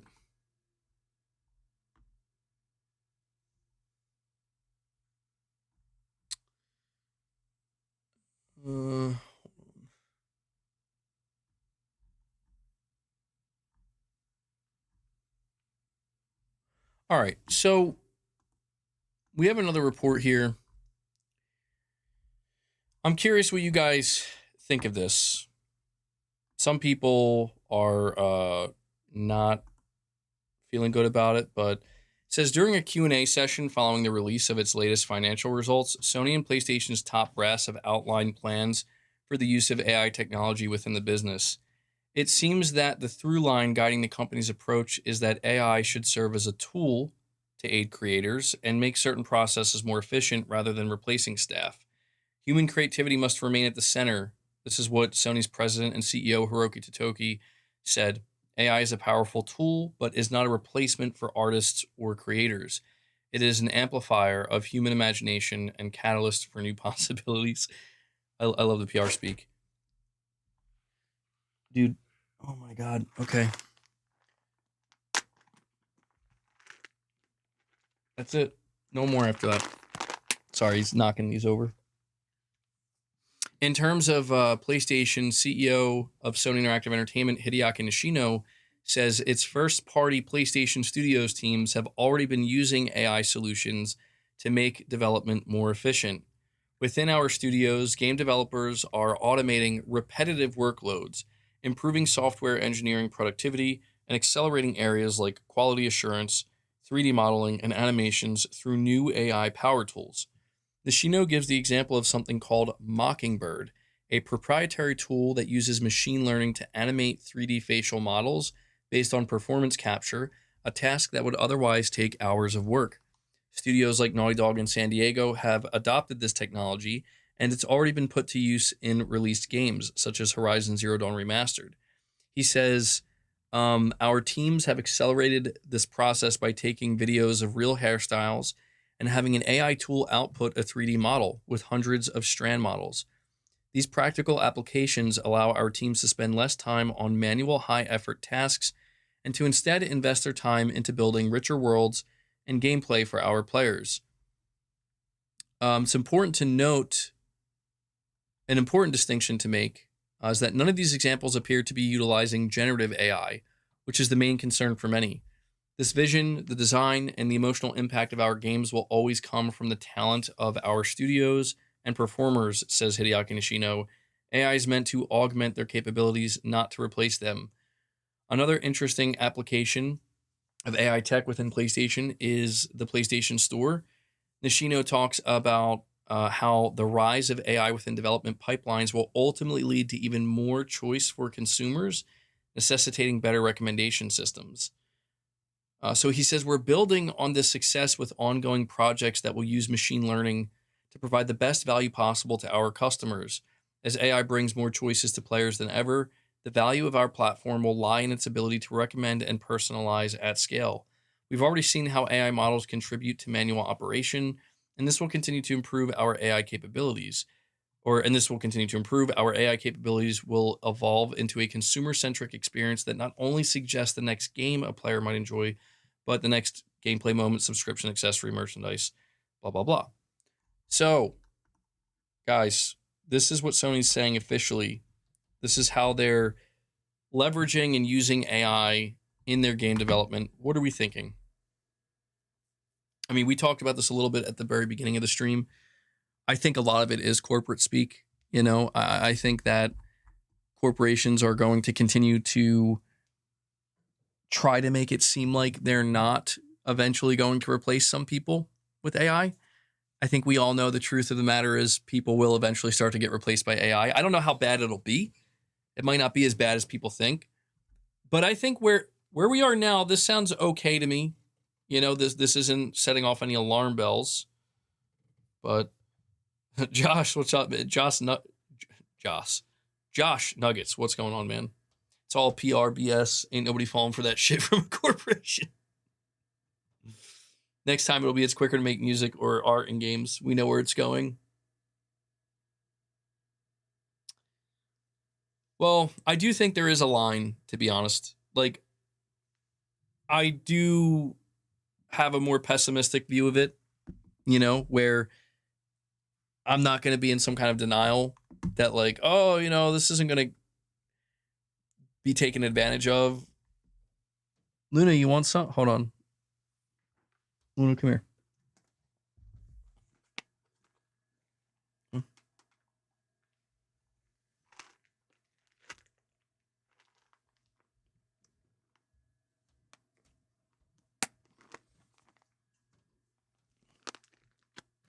Sorry. Punt the cat. I'm not punting the cat. I do think AI is going to, it has to do with the SDK thing. Yeah, like I do believe what they're saying, where I think developers do want these tools. Okay.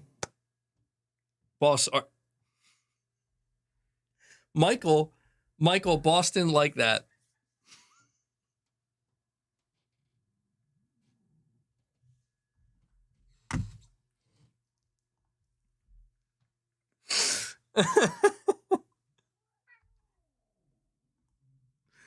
Bro. Oh my God. Boss. What are we even doing here, man? Boss is pissed. Luna, come here. Come here. See what happens? See what happens, Michael? You tell me to pump my cat? That was Boss. That was Boss. Yeah. I told you. He screams sometimes, dude. It's Clark. Clark likes to mess with him, and he makes... Boss just gets pissed and, like, screams. Holy shit, man. Well... What were we saying about AI? At this point, when it comes to AI, it doesn't matter how you feel about it. It's here to stay, and it isn't going anywhere. I mean, I agree with that. I just think that there is a line, though, right? Where it's like, I don't see a future where it's just like humans aren't making games anymore. In its entirety. I don't see that future happening. I do think there could be some studios and some startups where it's like purely AI. But I think for a company like Sony, they really are going, and this goes for Microsoft as well and all the big publishers, like you're going to have to make sure you actually have developers. The real question, I think, is how far they're willing to take it, where it's like as AI gets better and better. I mean,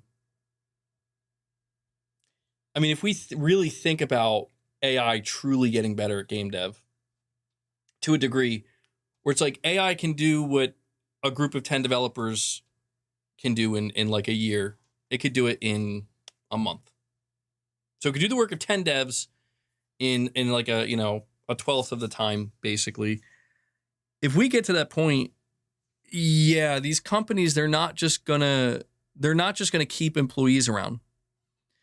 They will still have people that will oversee the AI, but I do think that it's going to become more and more of a conscientious choice on a company by company basis. And, the only promising thing I'll say here, and I know it's probably PR nonsense. It probably is. It's good that they're leaning into the human, like they're trying to acknowledge, like we care about the human side, but I don't know. What is that really going to mean when, a studio like Naughty Dog only actually needs 50 or less developers because 80% of the game can be handled by AI? What's that really going to mean? Does it mean you're not going to lay off hundreds of people and you're going to continue to pay their salaries? I don't think so. So when it comes to any of these companies that talk about AI, man, you got to take it with a massive grain of salt and understand that at the end of the day, AI is a tool right now. It is something that they're using, but it's something that's going to be, it's a tool for profit, Boss, are you good, dude? Chill. It's all good. He's so mad.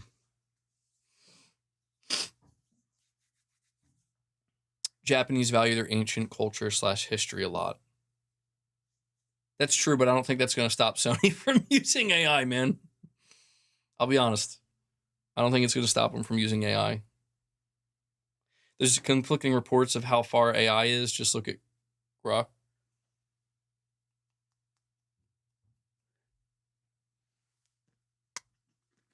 Come on, Luna.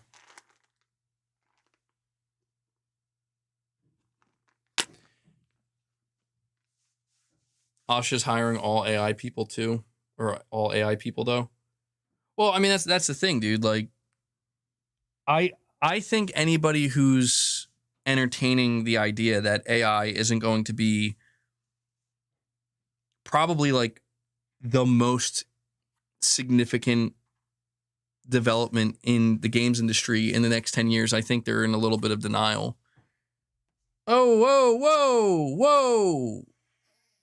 Oh my God.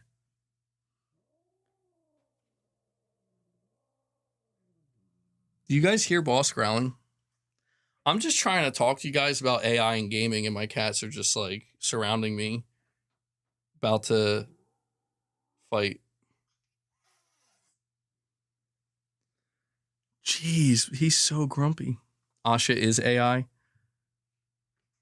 She is AI. She's a Terminator.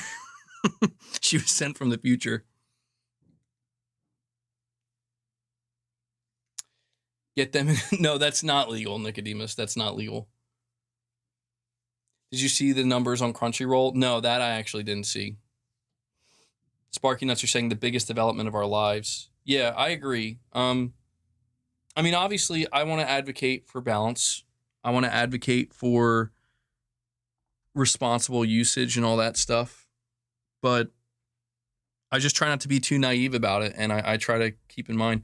Oh, by the way, Wallroar, I missed your $2 direct donation, buddy. You're saying last stream, Xbox games have to have profit, PS games don't. I'm confused, or am I misunderstanding you?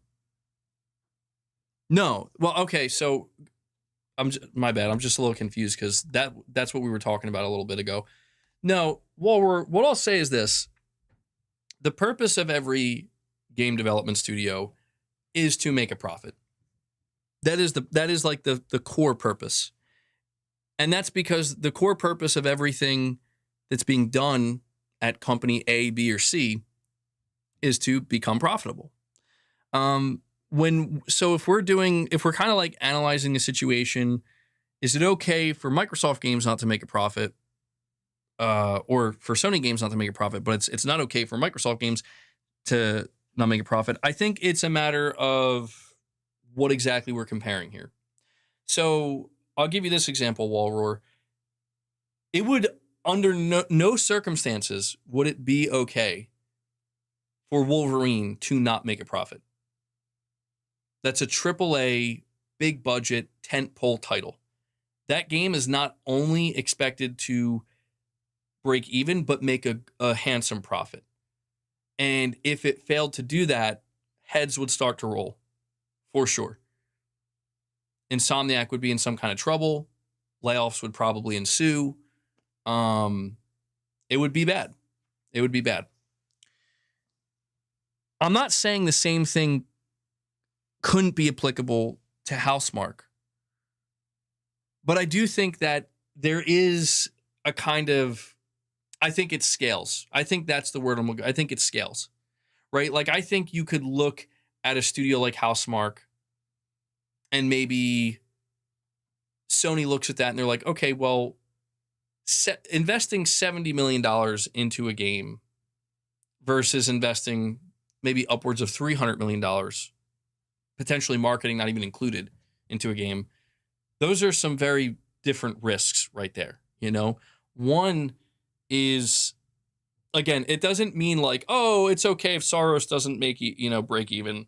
It's okay if Soros loses us money. That's not Sony's mentality. But there's a matter of like, I think there's a little bit of leeway there. I think Microsoft probably has had that same feeling towards their studios, but I think it's gotten to a point where, like, let me think of it. I mean, if we use a recent example, God, what's the most recent like AA? Kiln, right? Kiln just came out. Like, dude, I don't think Kiln.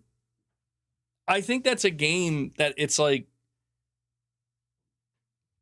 I don't think there's any expectation.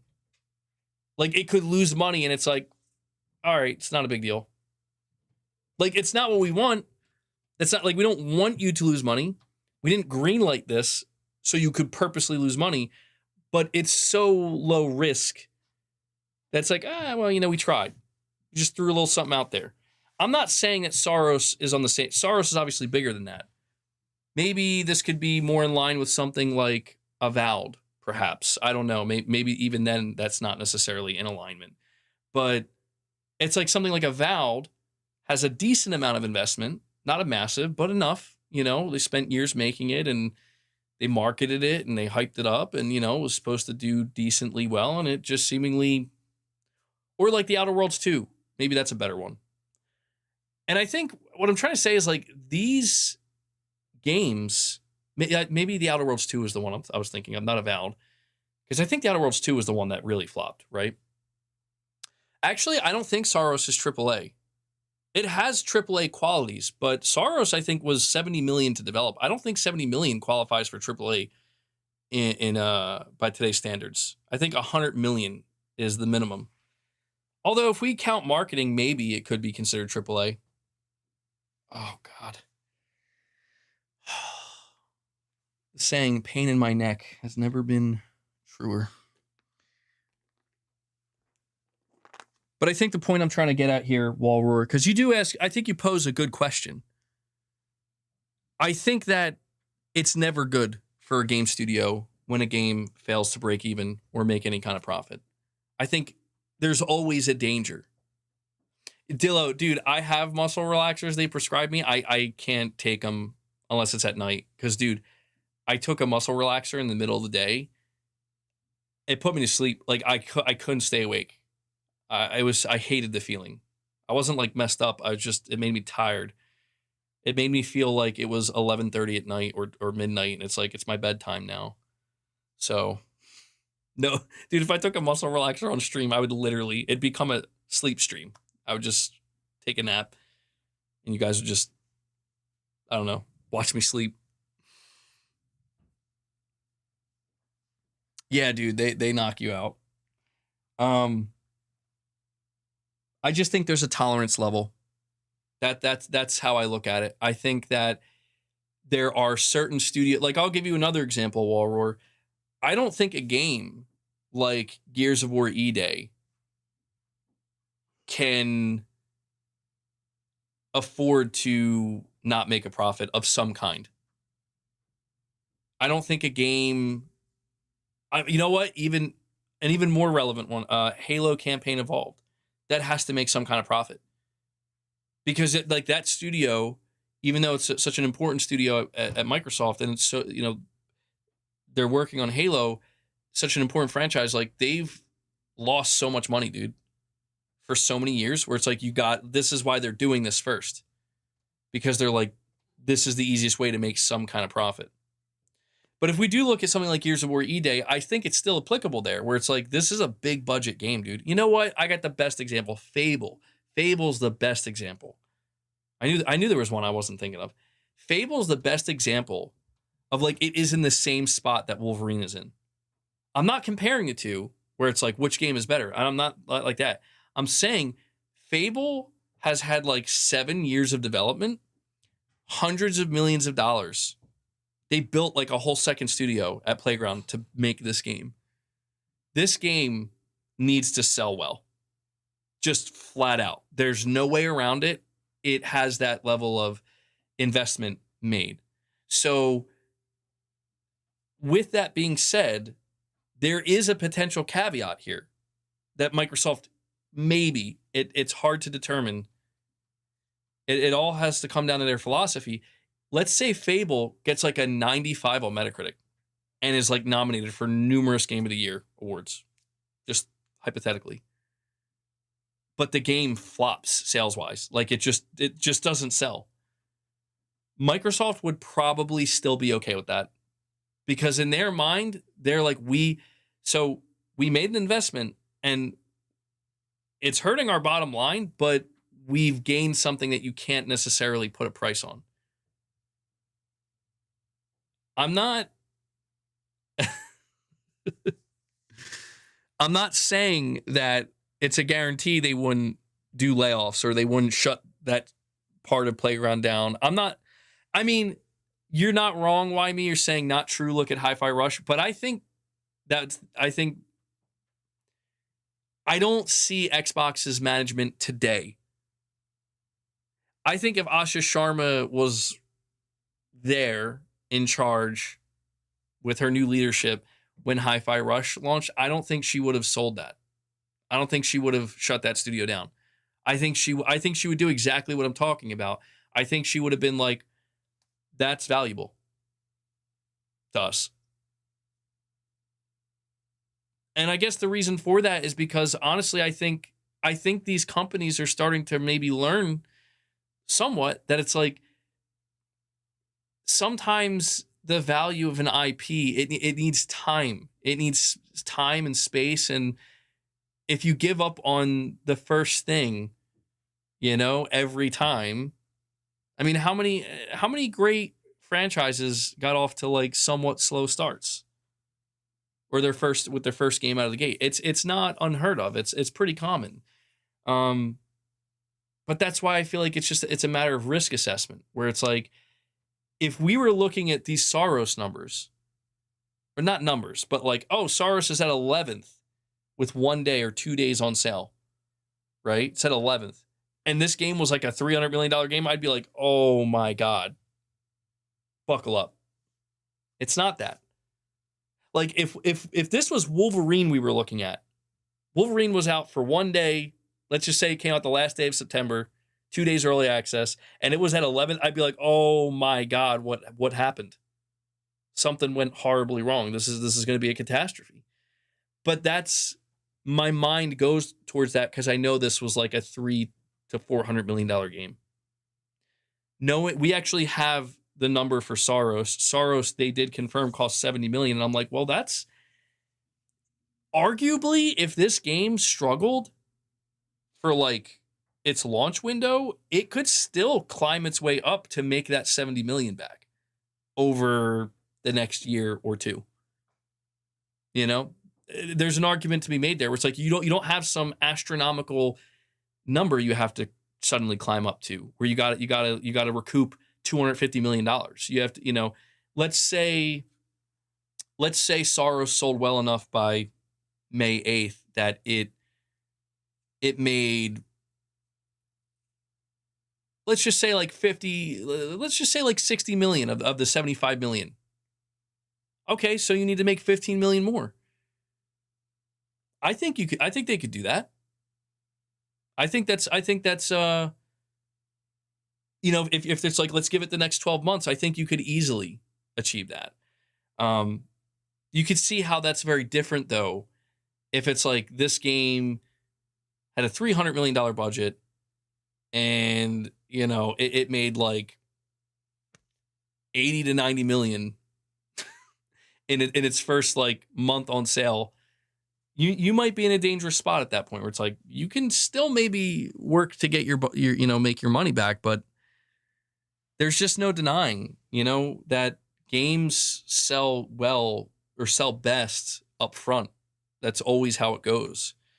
So while just to get back to your question, man, I'm not saying it's, Microsoft games have to make a profit and Sony's don't. I think it's more about evaluating it on a game by game basis to really gauge, like, is there a value here beyond just pure immediate profitability? Is there something that can be extracted? How does the company, philosophically speaking, view that? If I go back to Fable again, like if Fable were to be like a mega flop and it reviews not great, then I think it's like something like that. Microsoft would probably have no choice but to be like, we tried, this is over. Playground, you're just the Forza guys. Fable's gone. You know what I mean? Like we gave it our best shot, but it didn't work. I think it would, nobody would be shocked by that if the game reviewed poorly and sold poorly. But on the other hand, this is where it's like one of the reasons why Fable is absolutely going to be this is one of the reasons why Fable is going to be a day one PS5 game. And this is why some people are saying maybe Soros should have been a day one PC game, because it's like, bro, again, Soros maybe much less risk involved, but with Fable, it's like that's got to be a a multi-million seller right out of the gate. Having that day one on PS5, I think, is almost like a necessity. It's why it's why I'm so fascinated. I'm still fascinated to learn what Xbox is doing with exclusives with a game like Gears of War E-Day.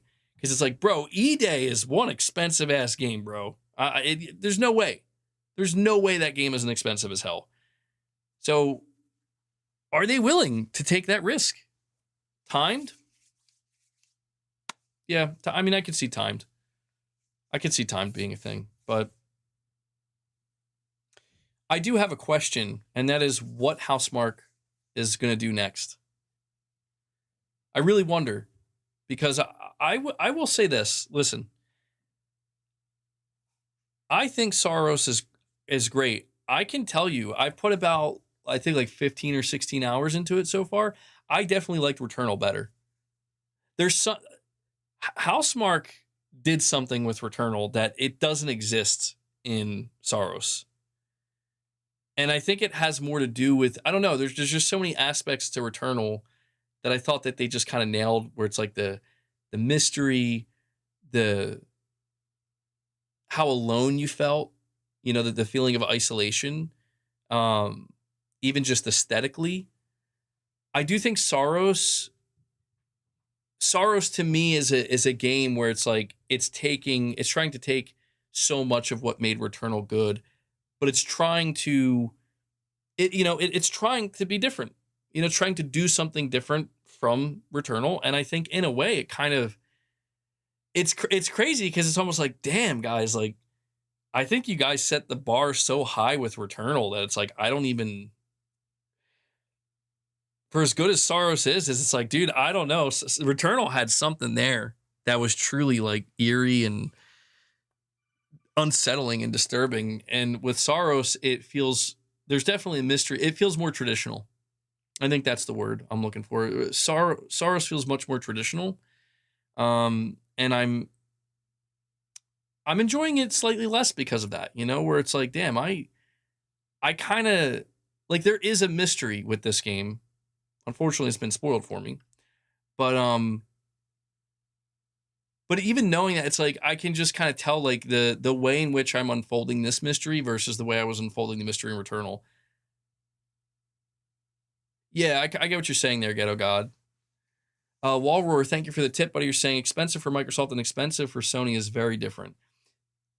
That's true, but that's where I'm saying, like, what's so hard to gauge, Wallroar, with these conversations is the philosophy behind it. Like, we can only presume to know how the executives running PlayStation and the executives running Xbox, we can only presume to know how they truly feel about this stuff. This is why it was so bizarre, dude, where like we saw Phil Spencer, Aaron Greenberg, everybody, the whole Xbox nation celebrating Hi-Fi Rush. Aaron Greenberg even said, like, it met all of our metrics. And then, Phil Spencer had to come out and be like, yeah, we got to shut down Tango. And it was like, it was something like that. That's like, what the fuck is going on? Like, it's why when I look at Sony, I don't know how to feel, because it's like, yeah, we're going to show off Demon Souls in our PS5 Pro marketing. And we're going to show off how awesome Demon Souls is, and it's going to be, look at this showpiece game. It's going to be there to launch the PS5, and oh yeah, the studio that made it, fuck them. It's like, what? This is why, like, as much as I want to sit here and say, like, Housemarque is safe, bro. Housemarque is fine. I can't say anything definitively, because the reality is I don't actually know what the philosophy is. I don't know if the philosophy is truly just, razor sharp. We're just looking at the numbers. That's it. You don't hit the numbers, it's nothing personal. It's that simple. Here's the number you hit. You hit it, you're safe. You don't, you're not. And here's the amount of time you have to hit that number. I don't know if they're operating like that way. I still try to entertain, at least with Sony. If I understand their philosophy, it's like, oh, you guys definitely care that this game got an 87. You guys definitely like this is the same company. Granted, they've changed since then, but it is the same company that like they apparently Sony was like very unsatisfied with Days Gone's review scores. Like, oh, it sold 8 or 9 million. Damn. But look at that review score. What is that? That's not prestige. It's like, are you out of your mind? Fuck the review score, bro. You sold nearly 10 million copies of this new IP. Like, that's crazy. And it just kind of highlighted that, yeah, Sony really does care. At the very least, in 2019 and 2020, they did care a lot about Metacritic scores and the prestige around it and awards. I don't know if they do now or not. It's hard to say.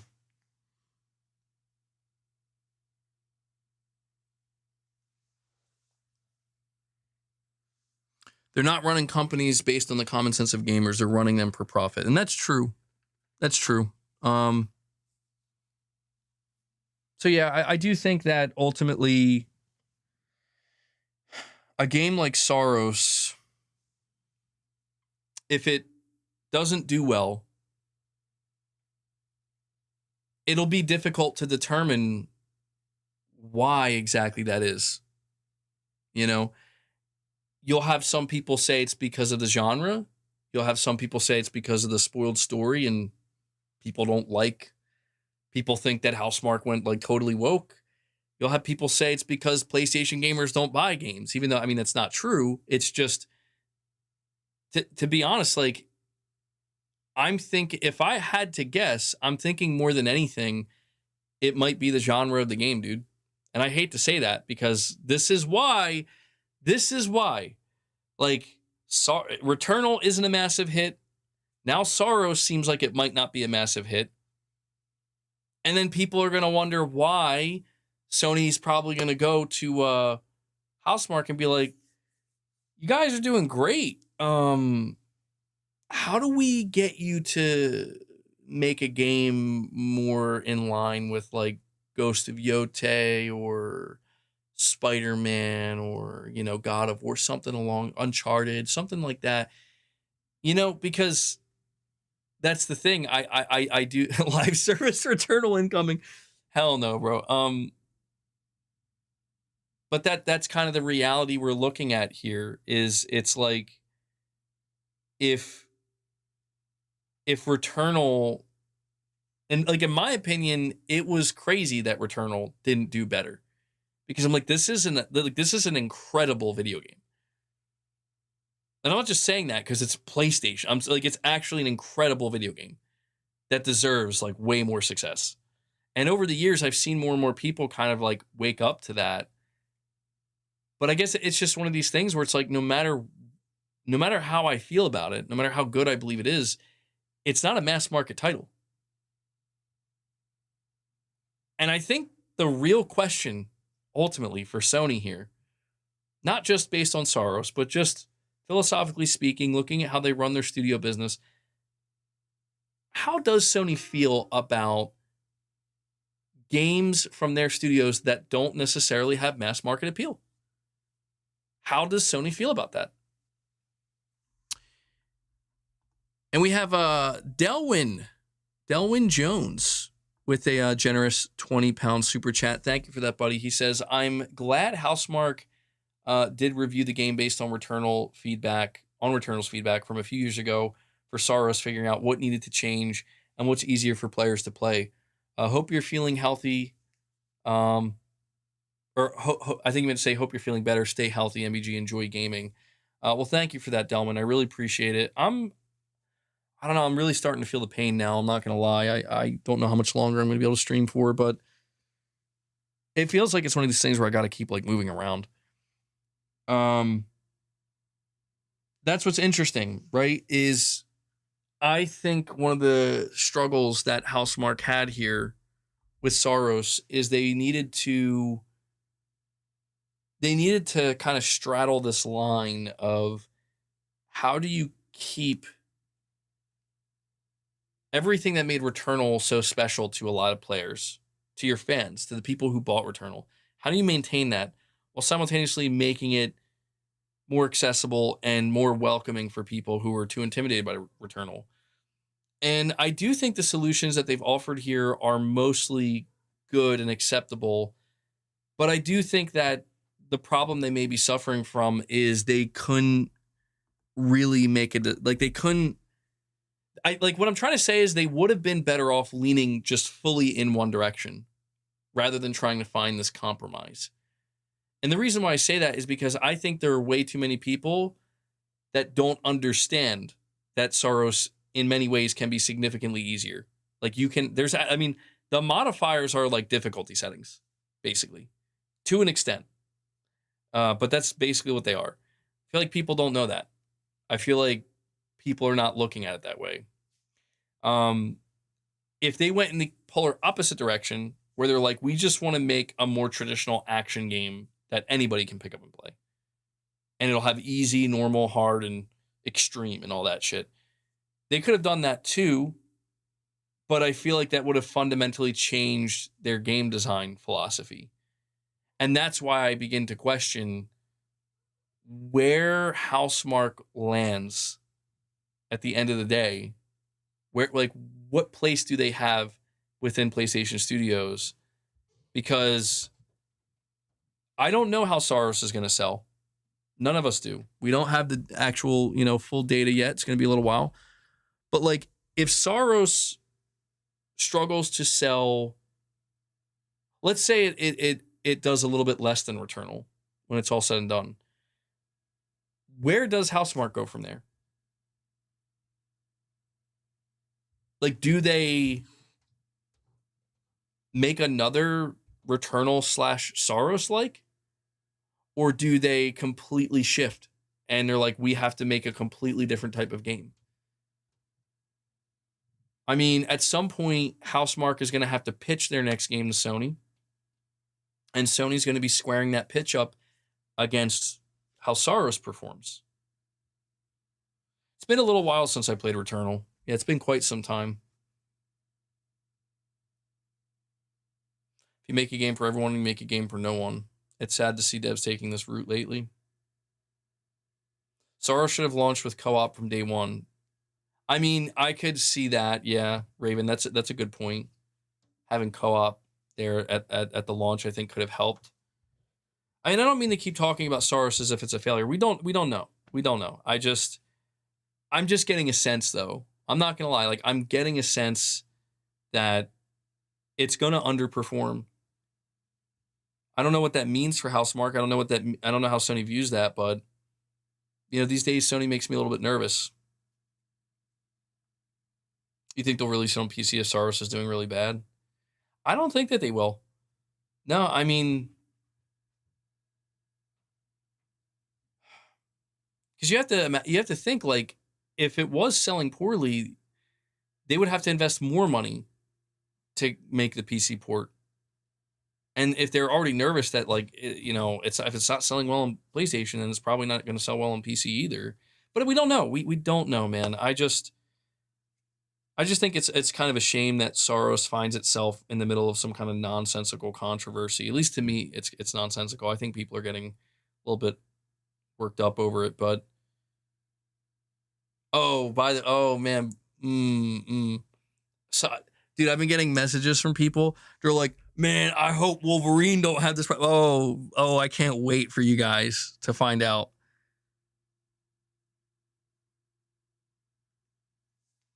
Oh, you thought you were gonna avoid the lesbians in Wolverine? Oh, MBG, that's what they've always made, even before Sony. Is Sony going to ask Team Asobi to make a Last of Us style third-person game? Well, that's what I'm saying. It doesn't make sense for them. They shouldn't do that.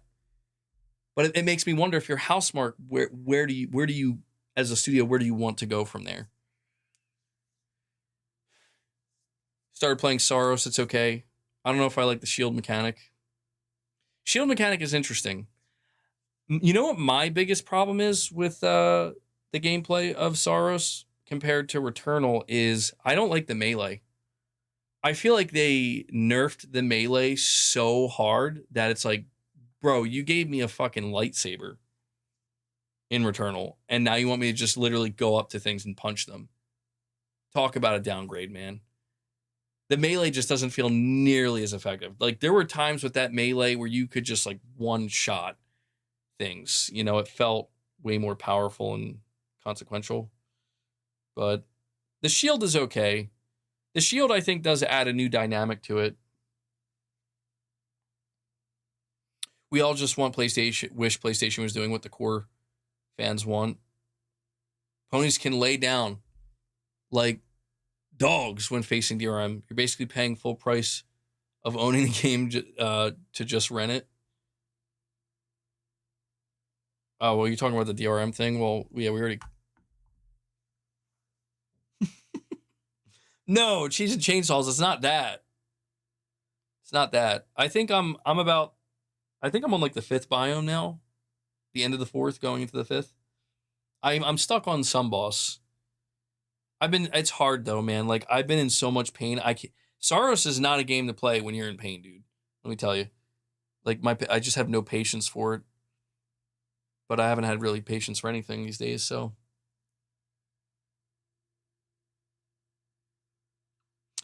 Well, no, Nicodemus. I know that, but dude, all right. I have a question though, Nicodemus. And this is for anybody. Let's try really hard not to spoil anything, okay? I want to keep it spoiler free. If you know, you know. Don't people realize though that like there are people like that? And they're like naturally not that uncommon. Like that's my... I'll be honest with you, Nicodemus. All right. I may have to put a little bit of a spoiler warning here. Yeah, it's a slight spoiler warning. I'm not going to go into too much detail, so even if you hear what I'm going to say, you still might have no idea what I'm talking about. I'm just going to say, Nicodemus, that I'm actually on the opposite end, I think, with a lot of people who have a problem with Saros, where, again, slight spoiler warning here, giving you warning now. Just giving you an opportunity. Okay. We good. All right. I personally think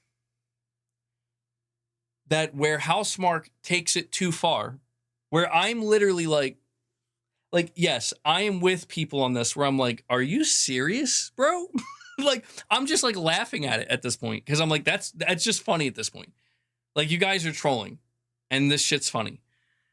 Is the fact that somehow, yes, somehow a lesbian couple is at the center of this story.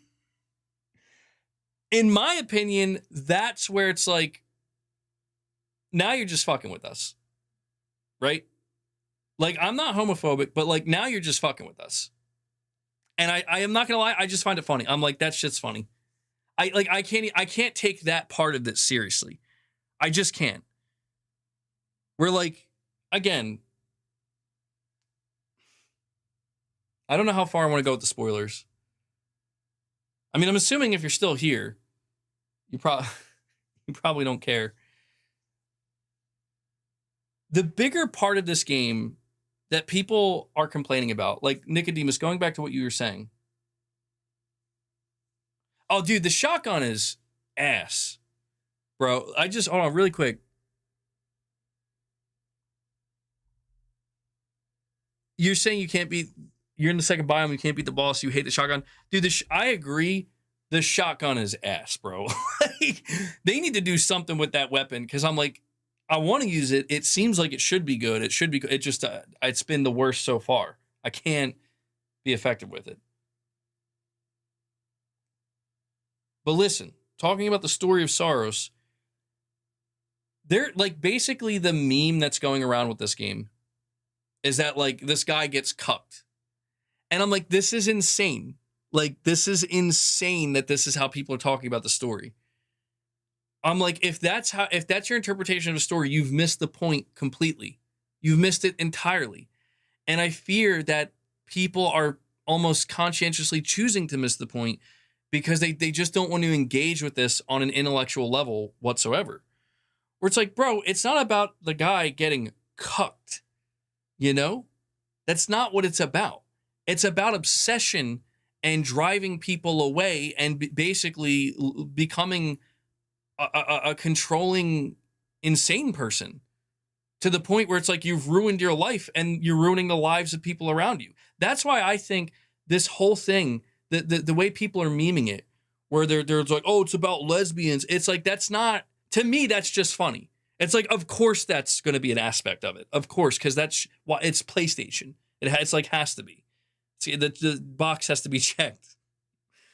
But to me, the actual greater point of the story, like, I'm going to put it to you this way, man. And I'm not trying to offend anybody here, but it's like, if you walk away from the story of Saros and your interpretation of men bad, men are bad, they're trying to tell me men are bad. It's like, oh, I think you've lost it. You've lost it. I want to remind people the story of Returnal is about a woman who basically was a shitty mom and like was responsible for like damn near responsible for the death of her child because of how obsessed she was with her pursuing a career and her dreams. This is where I feel like people are not being fair to this game, where it's like, it's about an Indian guy that gets cucked. Like, no, it's not.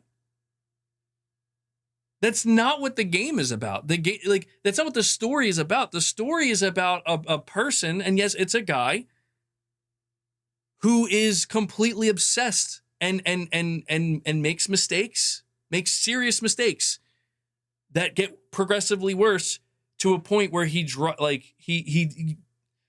again, I'm in spoiler mode here. Okay, I'm in spoiler mode here. I'm in spoiler mode. So if something gets spoiled for you and you get upset at this point, you've been warned. The guy, yeah, he's the villain. He's the bad guy. Yes. He is the bad guy. You know? And it's like, but that's why I feel like people, I've always advocated, and I have to push back on this. I've always advocated where it's like, developers and studios should not, Michael, don't do me like that, Michael. I literally just thought to myself, oh, I don't see Michael in the chat. He must have had to leave because I'm talking spoilers. And you're the guy. Of course you're the guy.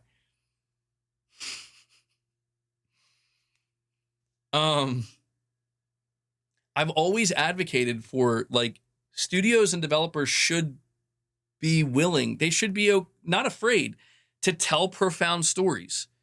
You know, to ruffle some feathers. But I've always said it's how you tell it. It's the way in which you present it and the way you lay it out. And that's why it's like, dude, if you read a spoiler, like I saw this viral post where it's like, Saros is the most Reddit made game ever, and they listed bullet points of you know, of like the story beats and like what's going on with this guy. And I'm like, yeah, if you list it out like that, it sounds terrible. When you actually see how it unfolds and how they weave that story and how they're taking you to these conclusions, that's actually where you realize that's done pretty damn well. Pretty damn well, in my opinion. I think Returnal did it better. I agree. I think Returnal's story was better and they handled it better. This, it seems like they're struggling a little bit more so. And I think part of that is because they're trying to tell a different story and they realize we have to have more people involved to do that. But this is where, well, MVP Moss, you're saying people who have issues with this kind of thing seem to be insecure and can't get over it. I'm loving the game, but the shotgun also sucked in Returnal. That's true. It sucked so bad in Returnal. I forgot there was even one in Returnal. Damn. It's part of the agenda. It's not just Saros. Look at Joel. Why did they kill him off? And what did they try to say about him the whole game?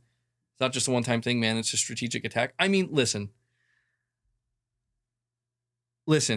I feel as though that's where it's getting taken to conspiratorial levels where I'm going to say this, Nicodemus. I'm going to say this to you because maybe this, I don't know. I'm not trying to change your opinion. I just want to present to you that I'm a person whose opinion has actually changed over time the more I thought about things. I used to feel the same way you did, where you're saying, basically what you're saying is the agenda is it's kind of an attack on men. Like ultimately, that's kind of what it is. You know, like masculinity, rugged, masculine badass dudes who are, not taking shit. There's a kind of like, they're trying to push against that and demean that and diminish that and erode that and erase that. And they're also trying to replace these characters. I thought that was the case with Joel for a long time. I'll be honest. I thought for a long time that's why they did what they did to Joel. It took me a couple of replays of The Last of Us Part 2 and really contemplating that game for a long time to realize that actually they did Joel. I know it's going to be crazy, like MBG saying this. Like, no, dude, they actually respected Joel more than we could have hoped for. Hold on. Oh. Now, hold on. I don't want to lose you here. Hear me out. The reason I say this is because while I agree that there is an aspect of The Last of Us Part 2 and Joel's death where it's like, damn, bro, he didn't deserve, well, not that he didn't deserve that, but like, that's how he went out. Like, are you fucking serious? That's just straight up disrespectful. And that's a hard pill to swallow if you're a fan of The Last of Us Part 1 and you like Joel as a character. Cheese and Chainsaws, Sorrow, single, angry Redditor, obliterate sexism. Boom. Dude, stop. You're going to derail me too much. Listen. Oh, I'm getting too worked up. My fucking... Hold on. Holy shit. Oh, how many more days, man? How many more weeks until this shit starts to subside? What I'm trying to say here is that if you get to the end of The Last of Us, the character that they actually disrespected, I hate to say it, was Ellie more than anything. Where in the end, Ellie's realization that Joel, like, dude, he accepted his fate. He knew, he knew, he's like, I'm fucked. And he was pissed. He's like, get it over with. Like, fuck you. He didn't beg like a bitch. They didn't make him a bitch. I'm just saying, like, I don't think people think of it like this. Where it's like, when Joel, even though his execution came out of fucking nowhere, and we were blindsided, he fucking was like, I'll take it. Fuck you. That's pretty badass. Not gonna lie. Secondly, when they show you, and this was something that I think when you're still kind of like playing The Last of Us Part 2 for the first time and you're in like shock and you're like, I hate this game. It's replaying a couple times that when they show you like how Joel was living his life after he settled down there with Ellie, you realize like he was just being he was a good dude. Like they were showing he was like he was a fucking, what's that called? He was like doing wood carvings and shit. He was part of the community. He was, I think he had a girlfriend, and he was just living like the dad life, basically, like suburban dad life or some shit. And to me, that like, it's those things. And then when you combine all that, and at the very end, what stops Ellie from killing Abby, what stops her is just kind of seeing Joel in that image and that final conversation she had with him, and he's just playing his guitar, and her just kind of accepting what he already accepted, which was yeah, like, I mean, he's the one that said it himself numerous times, like, your luck's going to run out. His luck ran out. And I realized, like, like, the more I thought about it, I'm like, there's actually no level of disrespect being brought to Joel here. If anything, the more shit that you learned about Joel through that game and the more shit you saw with Abby and Ellie, you start to realize, man, Abby's just as fucking bad as Ellie. Like, they're both horrible. And Joel, he was horrible too, but he settled the fuck down, man. He got lucky. He got out and he settled down. And, you know, his luck just ran out and his past caught up with him. And I guess I'm just saying that ultimately here, when people look at the things, it reminds me, it's not exactly the same. It's like when people look at what they did to Kratos, and I encounter people who think that they've demasculinized Kratos or whatever, or they make Kratos a bitch, and I'm like, you're out of your mind. I'm like, Kratos is like literally the most badass and respectable he's ever been. This is like Kratos as he is now. That's masculinity. That's healthy masculinity. Like, that's actually knowing what it means to be a man and have to be tough, to, you know, to fight when you got to fight, to not take shit, but to not be a psycho, you know, or an asshole. And, you know, I just think that sometimes people look at these things and they look at it through a lens that, are there depictions of media where they do try to make men look like bad, you know, man bad and masculinity bad? Yes. Have we seen that even in maybe some instances of PlayStation games? Perhaps here and there. He's bald. That ain't masculinity. Hey. Whoa, now. When I look at Saros and I look at the story of this character, Arjun, here's what I'm going to say. You ready? I've known people, like, when you find out the story of this character, I've known people like that. I've known men like that.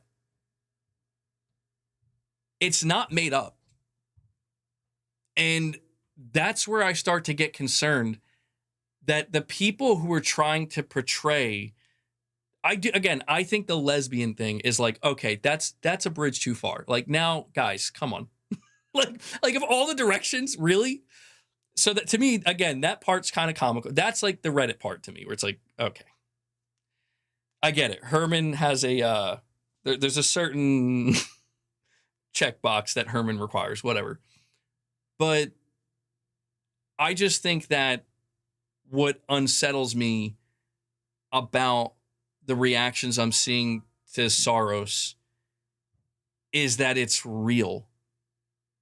Maybe not as extreme, and I mean, it can be, but it's like, no, dude, like, and it's not just men. I understand that because in this case it's a man, they're trying to make it seem like, oh, it's always the man and women are always it's not always the case, you know. But I think, you know, there's plenty. It's in my personal experience, it's usually the man. In my experience, personally. So I guess that's where I just feel kind of weird when I see people treating this like it's some kind of fan fiction nonsense, like that's not a depiction of real life. I'm like, dude, I don't know what you're talking about. Granted, again, there are a couple of story points in Saros that I think are too extreme, where it's like, okay, that's a little bit out there, just a little bit. And I think they do that for dramatic effect. But the actual like theme behind it, the actual message of what it's trying to say about obsession, not letting go, becoming kind of crazy over a person. I don't know about you guys. I've seen that happen numerous times throughout my life with men. And I don't think the message it's trying to send is a bad one. In fact, I'm going to say I think it's a message that some people probably need to hear. That's what I'm going to say. So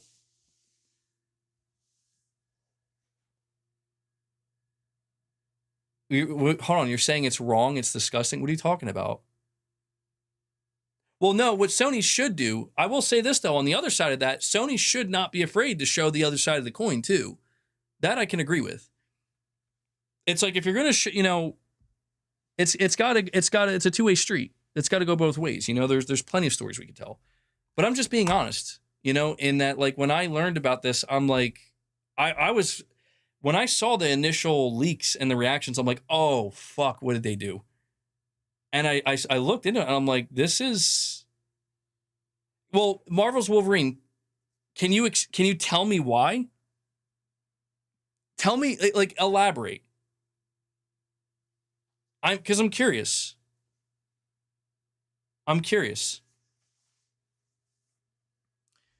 Kratos would be the bad guy in the next game, and Atreus will be fighting him.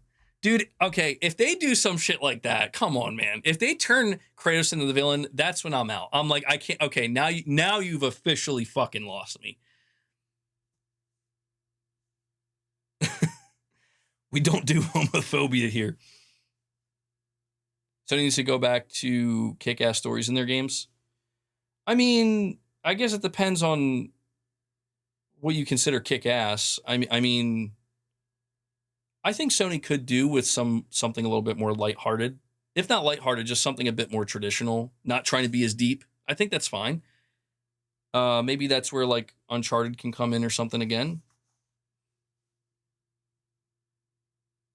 Well, dude, I'm trying to have a dialogue. You're just saying it's disgusting and it's not right, but it's like, I mean, that I can't do much with that, Like I said before, put a disclaimer on it and the problem we solve. I can't agree with that. Because, like, what is the disclaimer? No agenda pushing?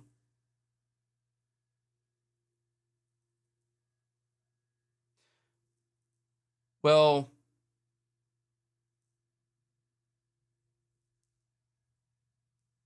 I don't know. I guess I just can't put Saros in that basket, dude.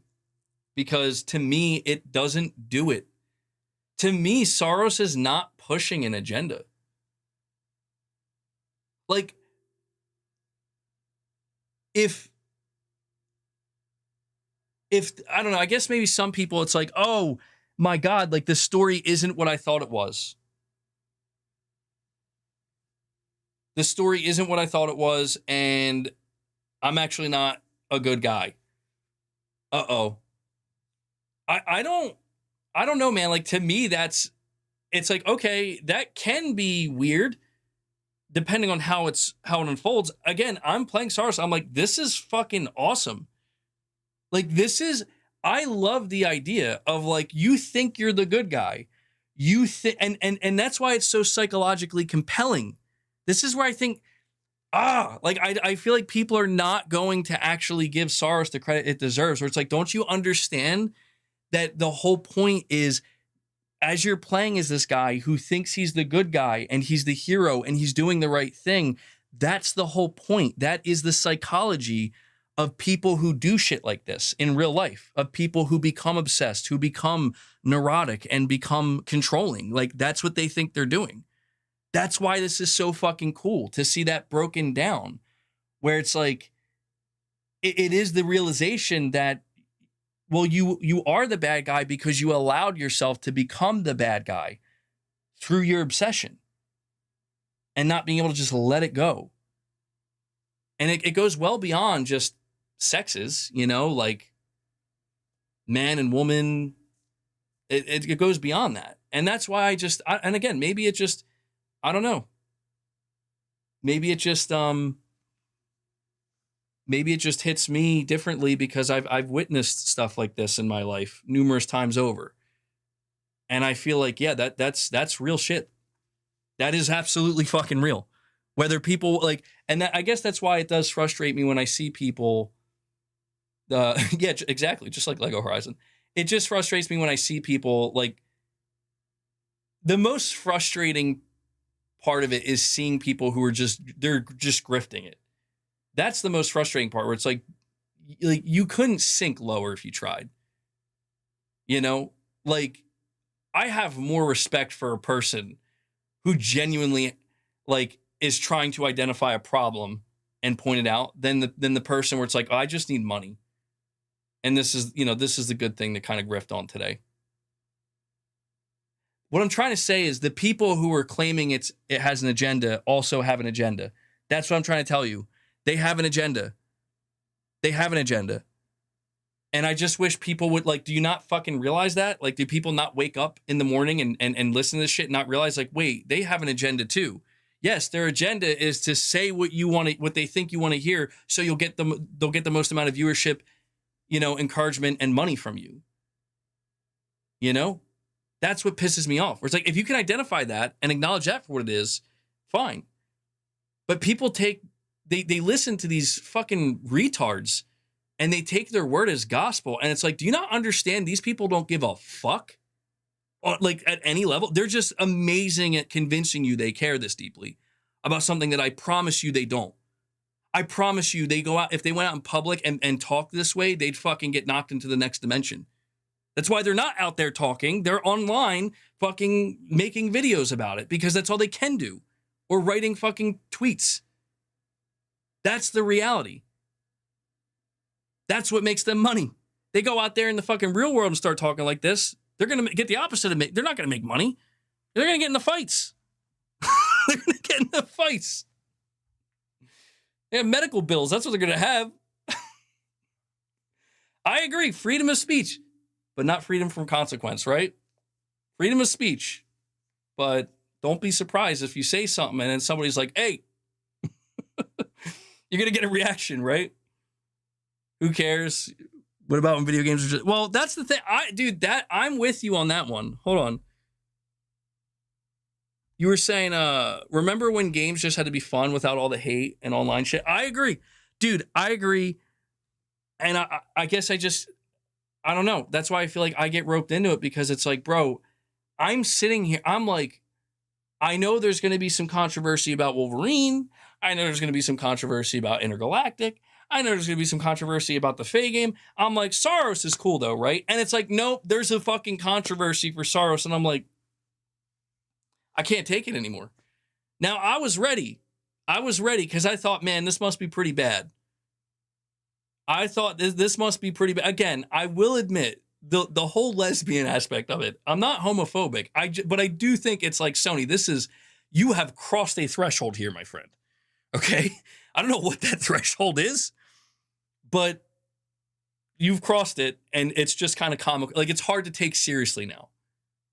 Outside of that, though, I think the overarching story, the theme, the actual message it's trying to send,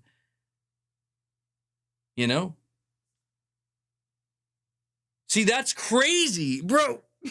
What? No, that can't be real. Men are heroes. We are heroes. Don't let these witches fool you. Women in reality get turned off for being a nice person. All right. Oh, I mean, okay. I am scared. Okay, Arjun. Oh my God, bro. I mean, men can be heroes. Absolutely. I think it's that right there, like that intensity of like it goes too deep in the shit. You might be onto something. I want to know more about Intergalactic. You have to understand, like, the day people think that they have Sony is the LGBTQ plus home. Listen,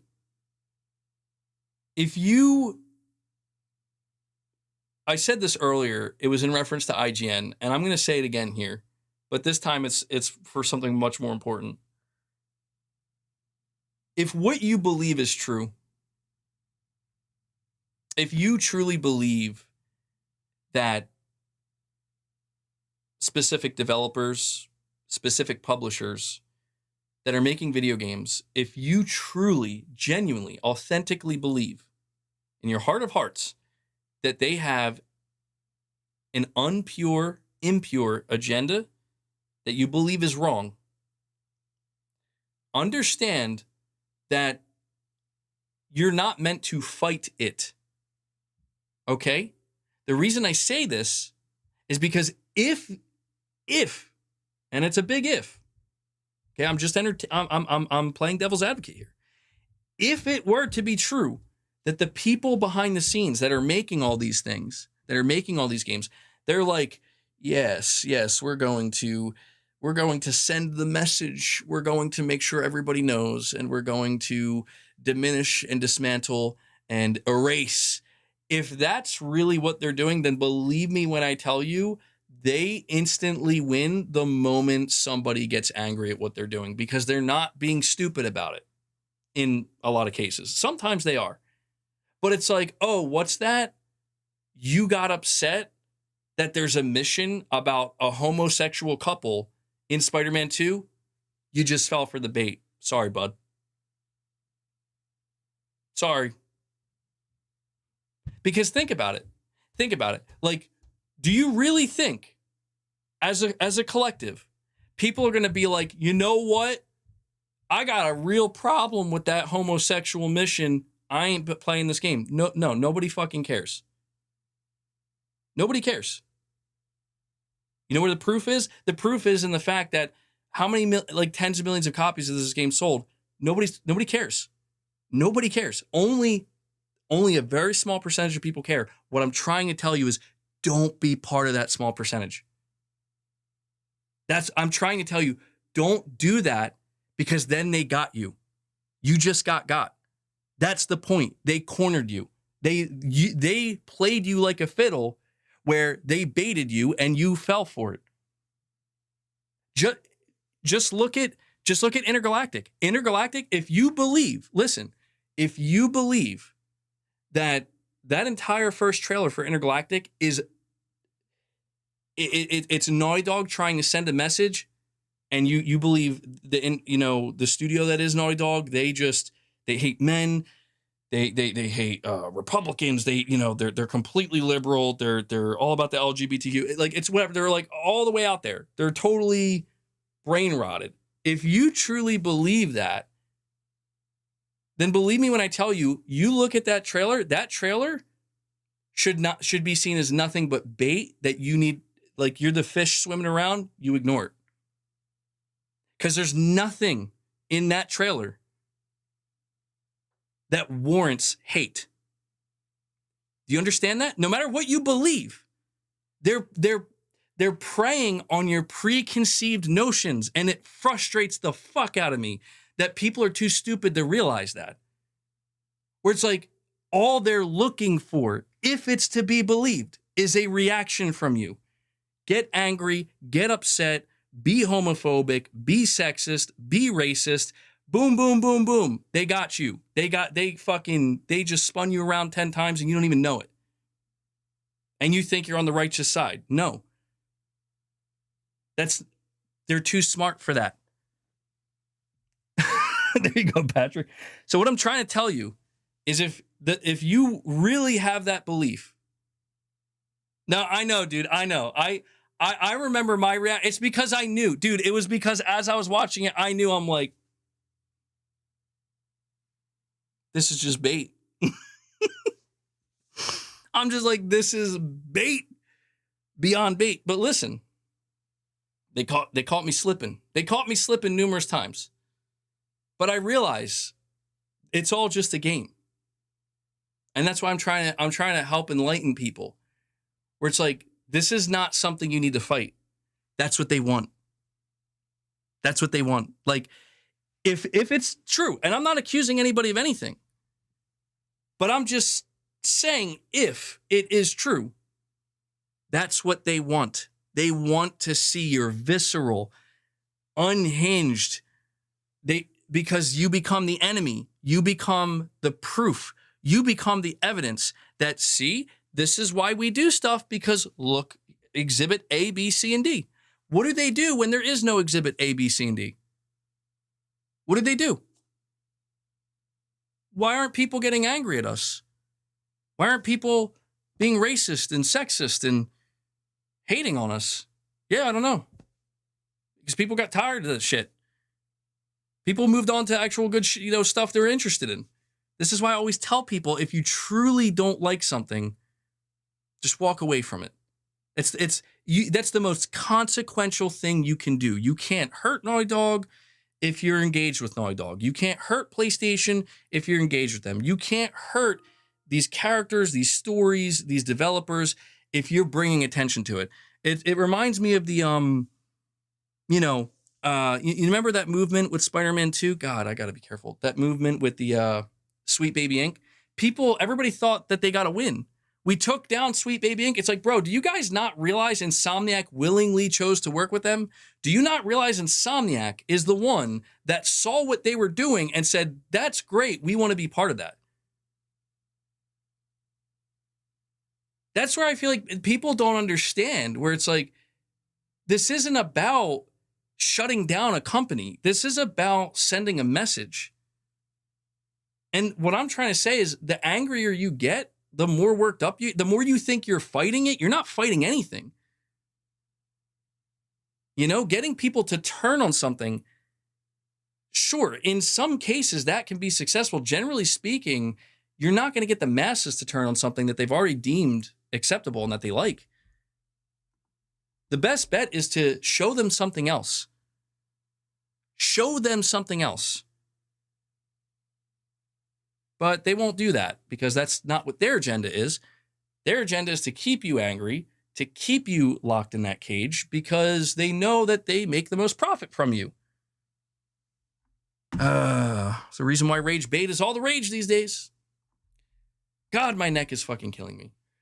New Soul 9, you're saying, MBG, you should play Super Meat Boy 3D to calm you down. Hell no, I've heard stories about that game. Break everything in the room.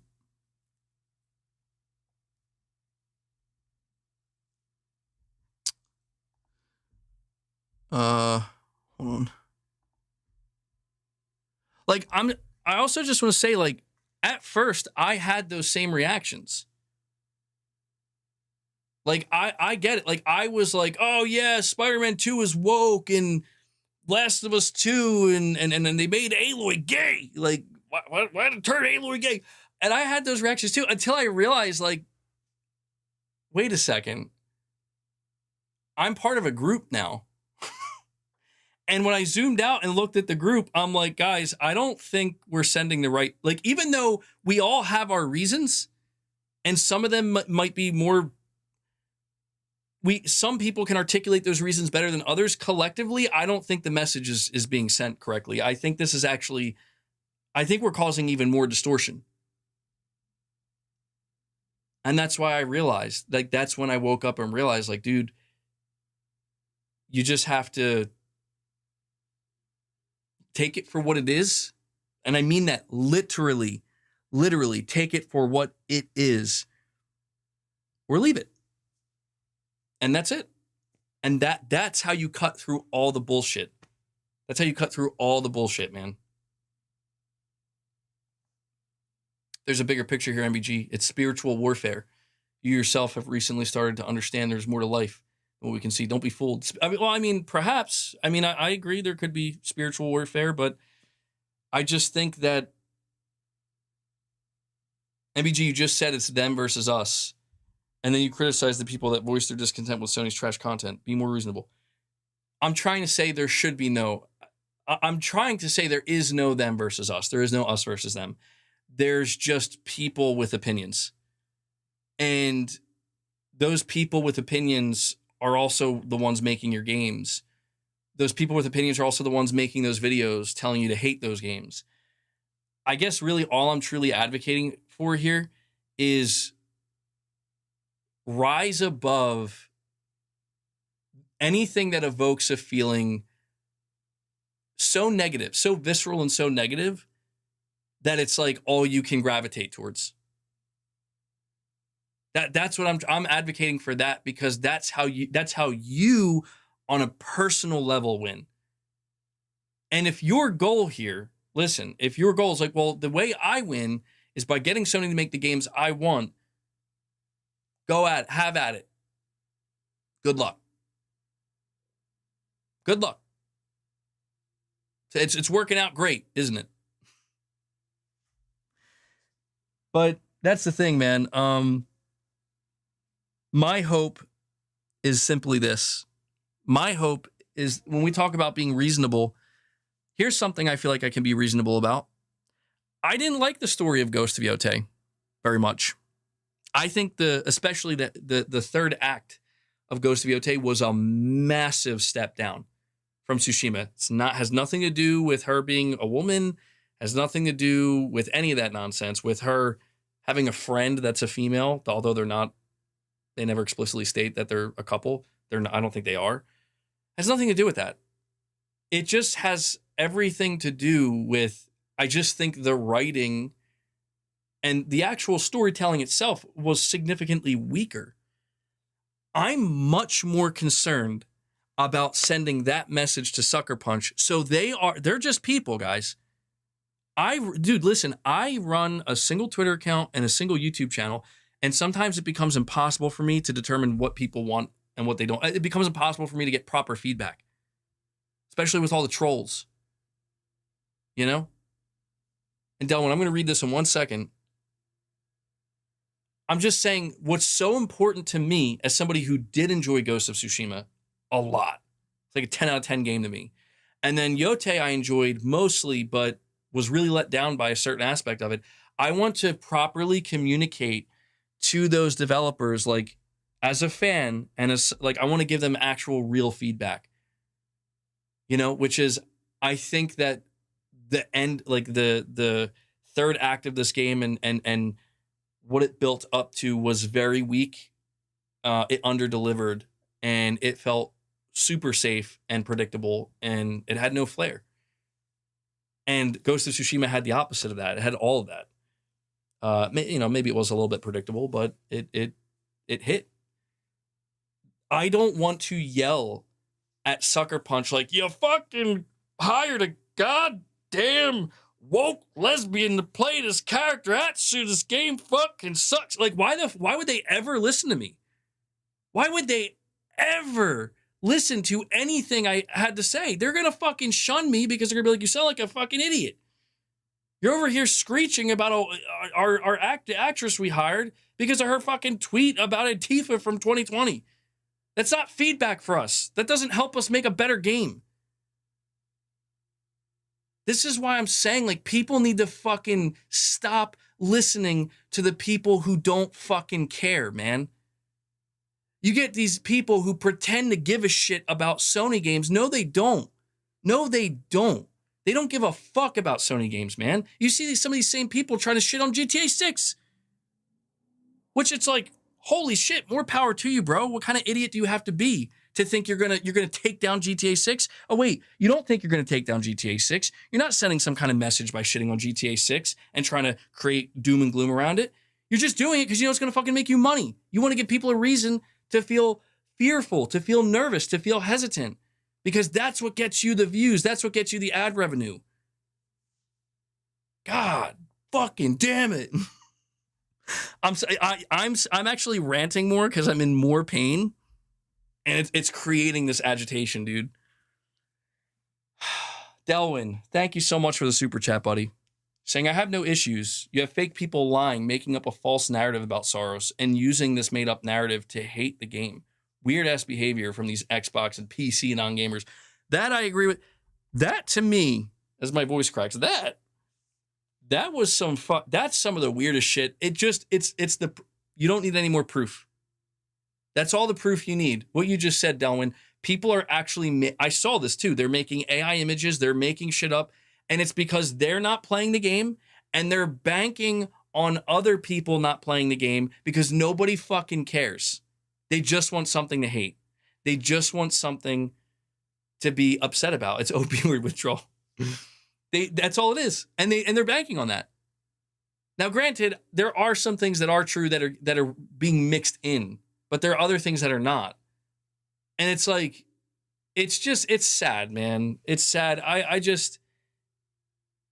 I'm just trying to tell people that if we want to send our message, whatever that may be, I genuinely don't think enough people understand or have the common sense to know that you're never going to send that. They're never going to receive that message if you come off as an asshole, which 90% of the people that I'm encountering with a lot of this stuff they're just assholes. It's like, and I get it, but they're pointing the finger. They're like, well, look at these guys. And like, don't get, like, if you want to tell me there are some developers within these studios that don't like you. Wow. Really? So you're telling me there's some blue-haired developers that, have a problem with me? The random white dude with who's all about lifting weights and masculinity and that shit. Shocker. You know what? I bet you if I fucking go down to my local grocery store and start shopping, there's probably going to be people around me that look at me and don't like me either. It's like, yeah, newsflash. Not everybody's going to fucking like you. Therefore, not everything needs to be for you. And I get it. If it's like, well, we need to stop the takeover. It's like, yeah, that's fine. I get it. I've always said you don't want the pendulum swinging too far in any one direction. You don't want that either. But that's why I try to tell these people, it's like, communicate, speak, use your words, and use them in ways that fucking make sense, man. It's like, if you keep telling Sony, stop putting gay characters in my games, they're going to do it harder. Like, don't people realize that by now? Don't people understand that by now?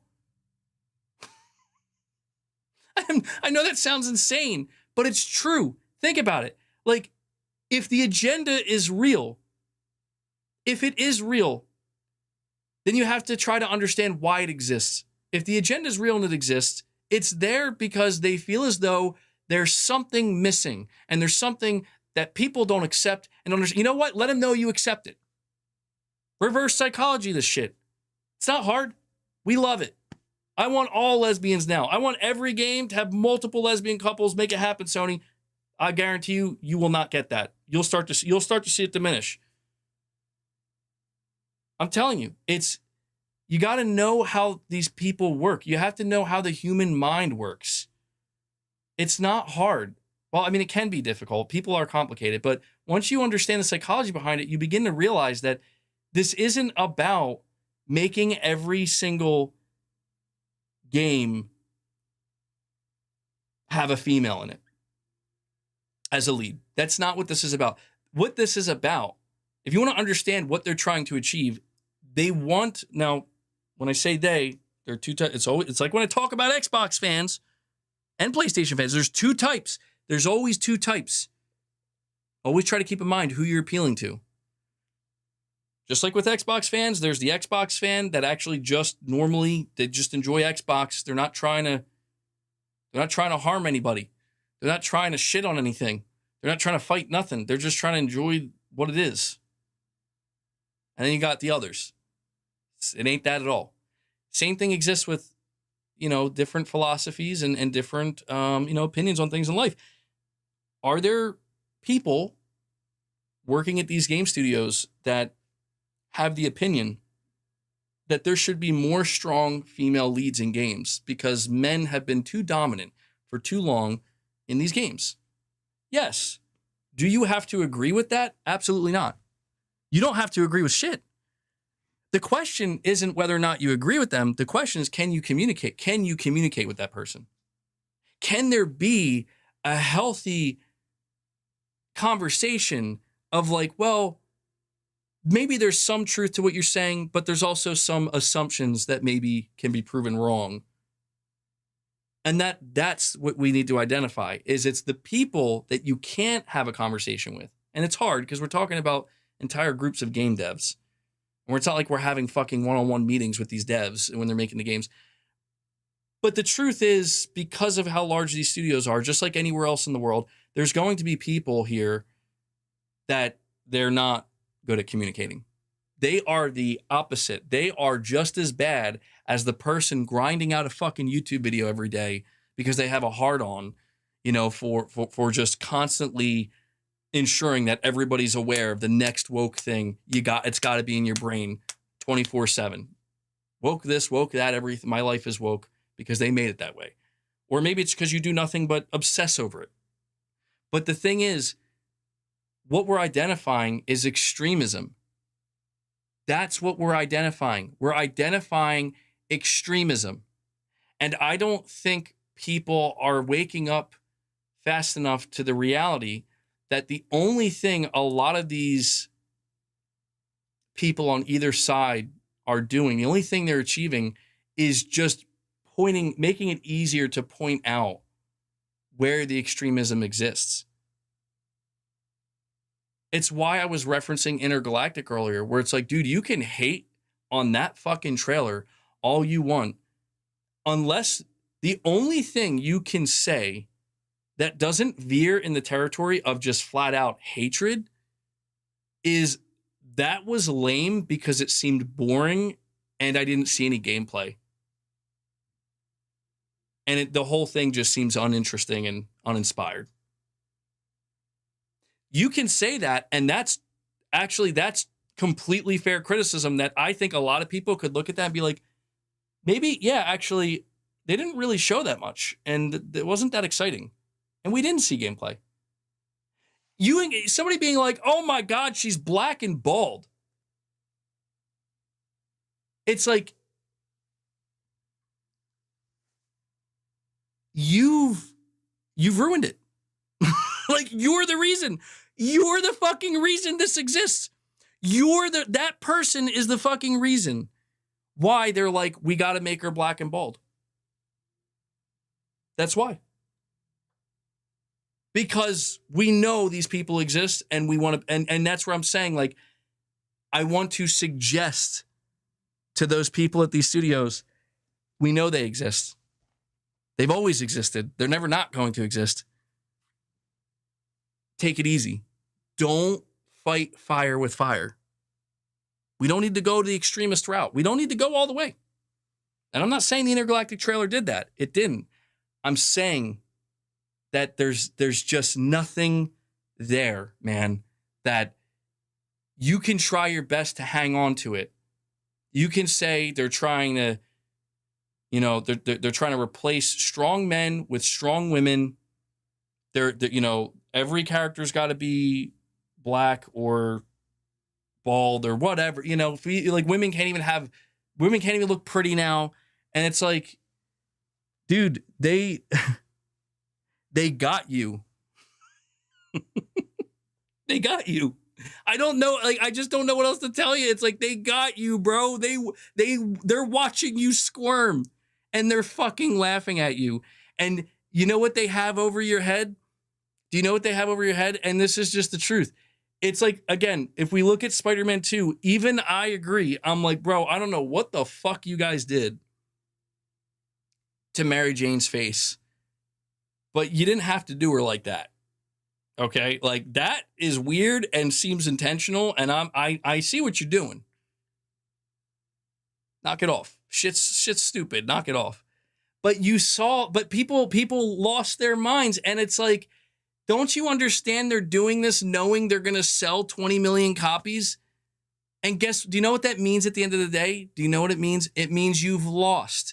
It means that if you're the person who decided to go on a crusade against the elephant woman, sorry, I'm being rude, but if you're that person, you lost.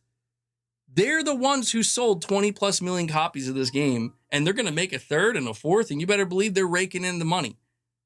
And they did it while fucking laughing at you and causing you to fucking have a shit, like you're shitting and pissing yourself tantruming over this fake character's face. Let me ask you, in the bigger picture here, who really won? The dude sitting there grinding every day, putting this fake character's face in the thumbnail, yelling and talking about how don't give them your money. They want to kill you. Well, they may not kill you, but they don't like you. They don't want you. It's like, okay.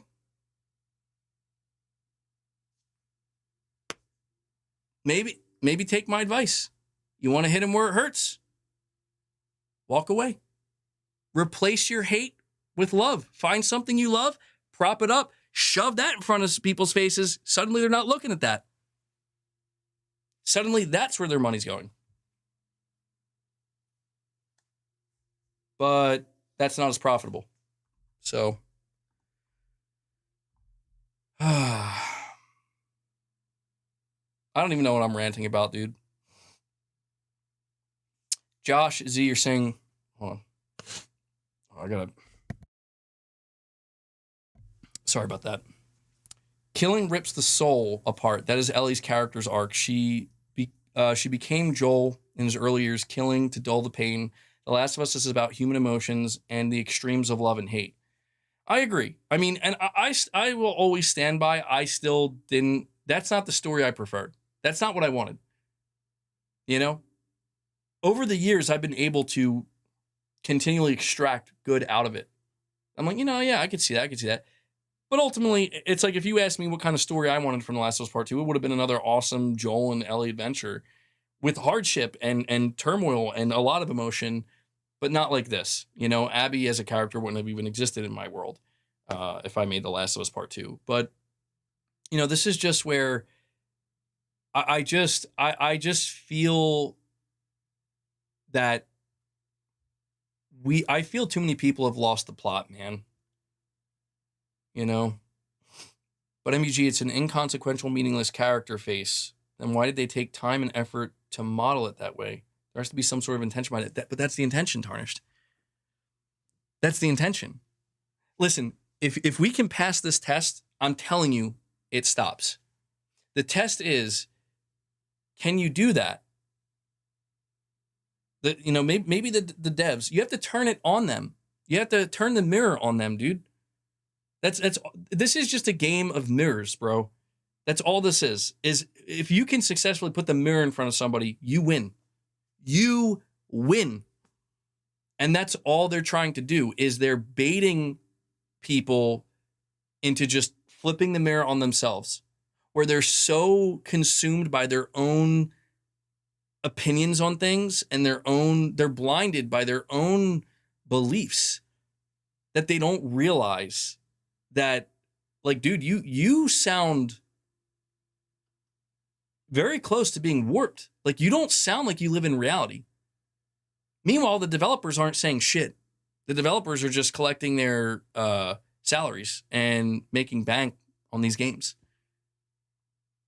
It's like, don't react. Don't care. Don't even look in that direction.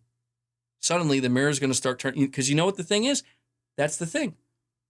If these people are what you believe they are, right? This whole crusade that you see these people going on, if the wokies and all that shit, if they are what you believe they are, then they're not going to be able to sit with that for very long. Suddenly, they're not pissing you off. Suddenly, they've won. Now they have nothing to fight. Now they have they have nothing to direct their, because that's the psychology I'm trying to talk about here, people. This isn't about an ideology. Sure, a lot of it is masked with that. It's not about politics. It's not about ideology. People use these things as an excuse to drop themselves to the lowest form they can. That's what I'm talking about. And if you want to weed these people out, make sure they don't have an enemy. Then you'll see them really start to shine. Then you'll see that they cannot be ignored. They will not be ignored. And suddenly the mirror's turned on them, and well, look at that. Who are these people? Why are these people losing their minds? Because they don't have something to fight. They don't have an enemy. They don't have. It's like the Joker not having Batman. What are you gonna do? Hold on.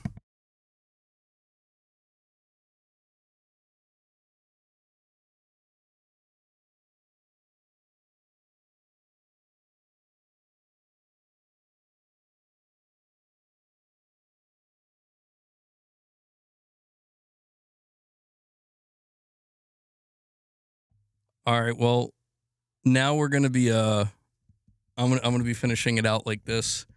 Although I don't know how long I'll be able to. I don't know. I didn't mean that. I don't know why I'm going on this giant tangent.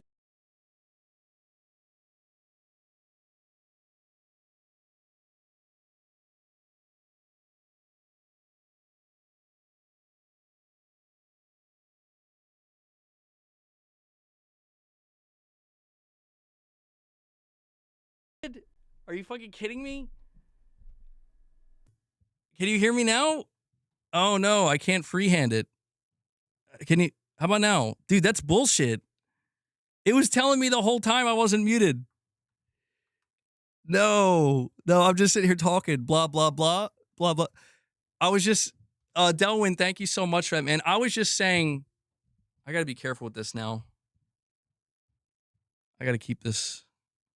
I was just saying that I don't even know why I'm going on this tangent. I'm not in my normal headspace, as you can probably tell.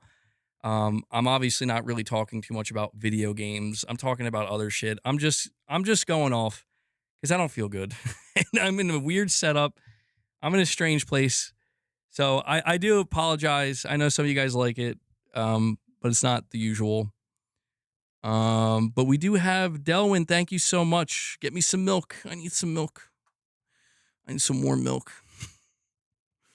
Delwyn, thank you so much for the 20-pound super chat. You're saying Saros is a love story about a man and his wife.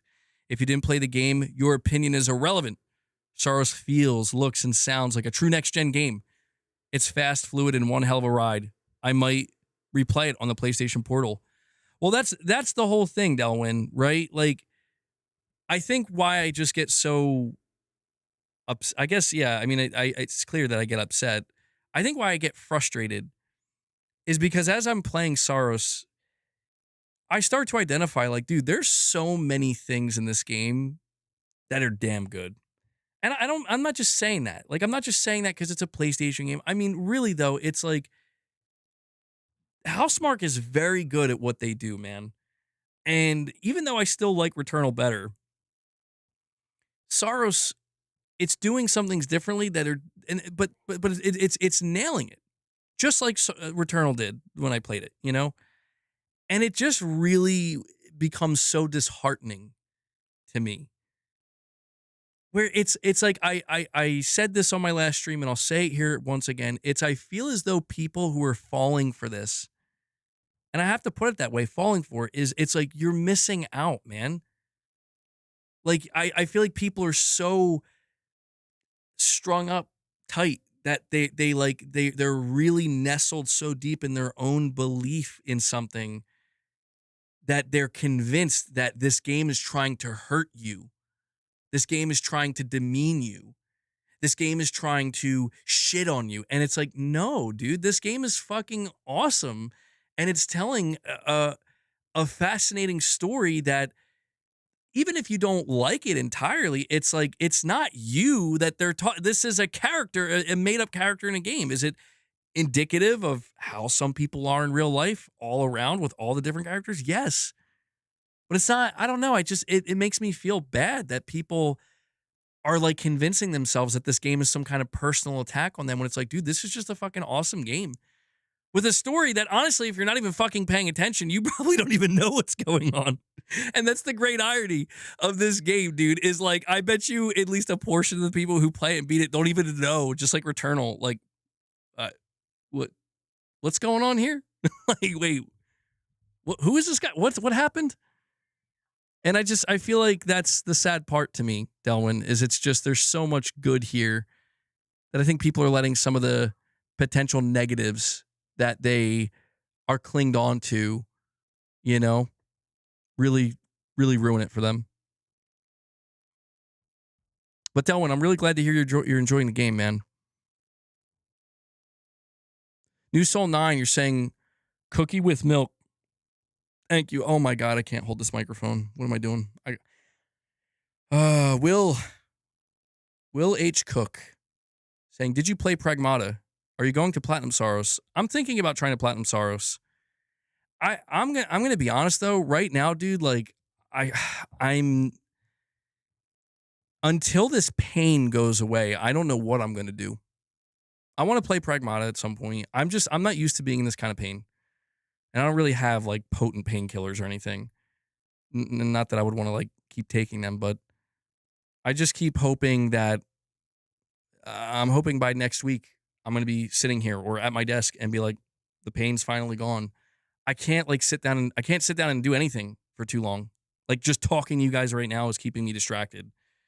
But I tried gaming yesterday. I did play SARS yesterday, and I was having such a hard time. I'm like, dude, after like 30 minutes, I'm like, I can't do this. Like, I can't do it. I can't do it. Maybe I'll have to find something else to play, something super relaxing. Where is the MBG who crashed out in 2020 on The Last of Us 2? I don't know. I mean, I've changed a lot since then, man. You know? Like, don't get me wrong. I don't love The Last of Us Part 2. I just realized that, honestly, it's like looking back on it, like Naughty Dog won. Oh, they won. Neil won, bro.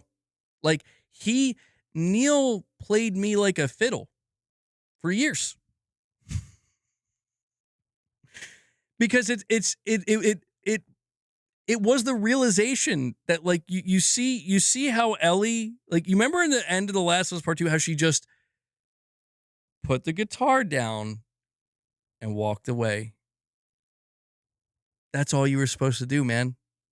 That's it. That was that's all you were supposed to do. And I didn't. I stayed and I lingered and I still think, I ruminate. But I realize at the end of the day, if you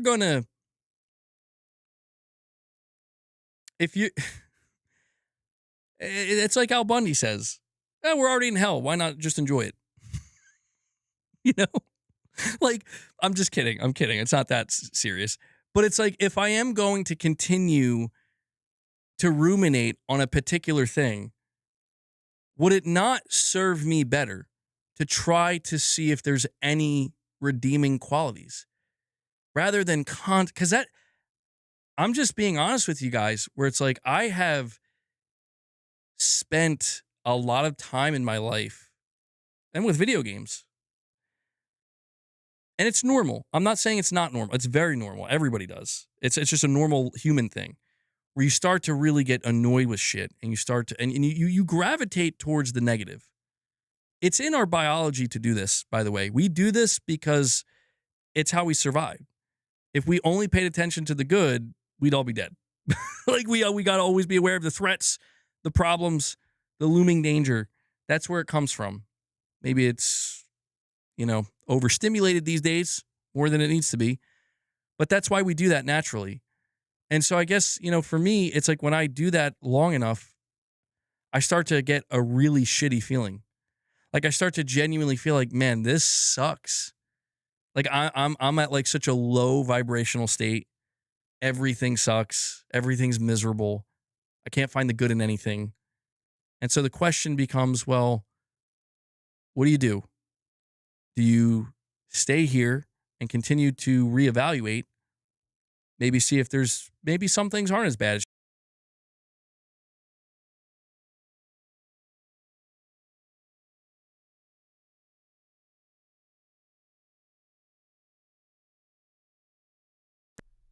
Something. Okay, I don't know why this is doing that.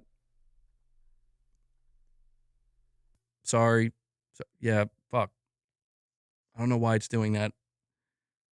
Yeah, the stream's falling apart very rapidly. I think we're good now. I'm sorry about that. I think it's because I'm moving around. Dude, I am gonna have to get another mic at some point. I love the sound quality of this mic, but the build quality is just not good. MVP Moss, you're saying, yeah, the neck pain is the real reason why you think Returnal's better, LOL. But you should take some edibles or something for your neck pain. Yeah, that's what Mrs. MVG was suggesting. I don't know. I think I'm a little. I don't know. I might have to do something. I mean, I feel like it's. I feel like it's gotten at least 5 to 8% better than yesterday. and I'll take what I can get, man. Like the pain is still pretty fucking bad, but um, my whole thing with taking pain meds though is I get nervous that like once I immediately feel I'm no longer in pain, I just want to keep snapping my fingers. Say I just want to like go about my life as if I'm perfectly fine, and it's like, dude, I'm at such a high risk of like making it worse, and not knowing it. So I get really nervous about that because I'm stupid like that. In case you can't tell. The irony here is you are ranting to people who own all these games. Every game you mentioned, I own and finished despite my reservations. Intergalactic is my biggest want to play this gen. Yeah, and that's why I feel like, I guess that's why I was saying, you know, I think it's okay. I think that's okay. Like, it's okay. You don't have to take a stand on everything, you know? It really does it tarnish? Dude, that's funny as shit. Sony's getting cheeky with it, bro. You don't have to take a stand on everything. It's okay. Like you cannot be completely on board with something and still partake in it. If we're talking about a video game, like that's okay. That's why I think at this point, what I will try to advocate for, I will continue to advocate for, is an actual dialogue, which I don't know what that means coming from me. I don't know that any developers are actually listening to me. Probably not. They don't give a shit what I'm saying.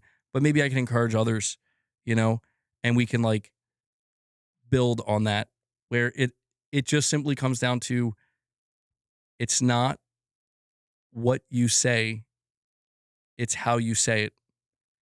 If you have a problem with a game like, for example, Intergalactic, and one of your problems is you genuinely do not like, no, I didn't see him. I'm gonna be wrapping this up soon. I'll check in a minute.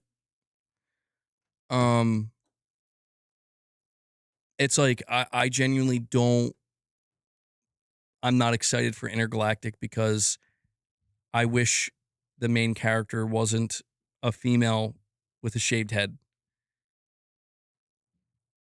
I mean, I feel like, truthfully, if you said, like, if you were in a professional environment, you got to sit down with like Neil Druckmann or somebody high up at Naughty Dog, and you said that, you know, I think what they would do is ask why, and I would be curious to know, like, what people's reasoning would be, you know. Because I think that's where people would find themselves in a bind, where it's like, why? Yeah, why do you have a problem with that? Like, what's the problem? And that's why I feel like it's okay. Truthfully, like it's okay, and maybe a little gay of you, but it's okay. I'm sorry. I'm like trying not to break character. If you just are like, I like playing as men better, like badass dudes, who are charismatic and that, I can look up to and feel inspired by. I think that's okay. I think that's totally fine. But I think it's okay for it to go the other way as well. And that's why I feel like when we think about the criticism we want to give, we should think it through and we should try to be more concise with it. So that way, these developers and the people who are making this stuff, the people who are in charge of making these decisions, they might really consider it more so. Not all the time, but I think they'll definitely be more responsive to that. Like if you just say, like, I just prefer us playing as guys, like I want my, I want to play as a badass fucking space, bounty hunter with muscles and maybe a sick stash, you know, doesn't, can still be bald. And, I want him to have a couple one liners. I actually think like the people that you're saying this to, they might be like, well, that's not what we want. But if you like say that respectfully, they'll probably listen. Like if you approach as an actual fan, as somebody who actually cares, I guarantee they'll at least take it into consideration. You know what I mean? And they might not agree with you, but the most important thing about that is you're not coming off as an asshole. You know, you're not saying like, I don't like black people, I don't like bald people, and I don't like women. You're not saying that. You're just saying what you prefer. And I think if more people could just get on that level, again, yeah, give us Duke Nukem. Oh my God, I just described it. This is why they hate me. I accidentally just described, they're like, you do realize you just described Duke Nukem, right? And I'm like, fuck. Blow it out your ass. Damn, dude. I want Space Kratos. That's what I want. But I think you guys understand what I'm saying. Like, I don't know. We'll see. I'm saying all this, bro. Listen. Oh, wait. By the way, Delwyn, I'm sorry, buddy. I missed your super chat. Delwyn, thank you so much. You're saying this Saros seriously might be the most impressive use of Unreal Engine 5 I've seen yet. Give it a go on the PlayStation Portal, or you're giving it a go on a PlayStation Portal. Or you're telling me I should try it on the PlayStation Portal because it might be a pain-free experience. That's a good idea, actually. Yeah, I don't know. I'll be honest, dude. Like, I thought about that. The only reason I didn't was because I find that when I go to like lay down or lean back further, I have to put my left arm over my head, like completely over my head to get relief. It's really strange. But I appreciate that suggestion, man. That's not a bad idea. Maybe I just got to go sit on the toilet with the PlayStation Portal. And Delwyn, thank you for the super chats, man.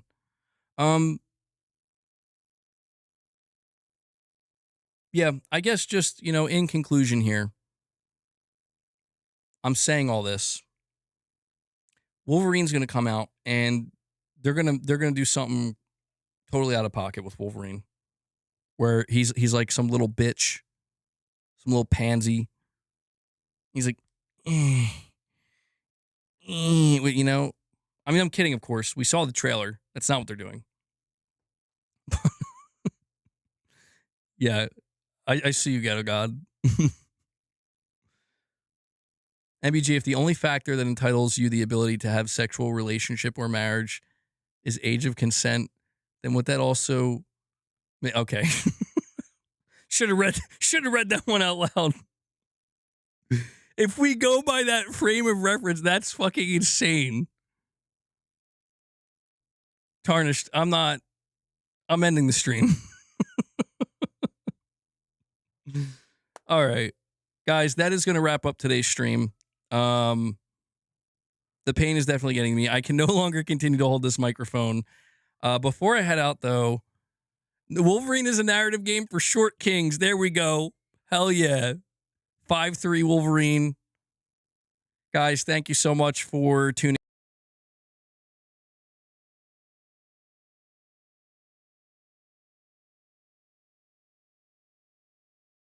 Oh boy, can't even do my fucking outro right. Son of a... I'm tweaking, man. I'm tweaking. I'm going to do it quick. Thank you guys so much. Sorry for the stream being a little bit chaotic and all over the place. Sorry for the different setup. I'm sorry for this week being really fucking weird.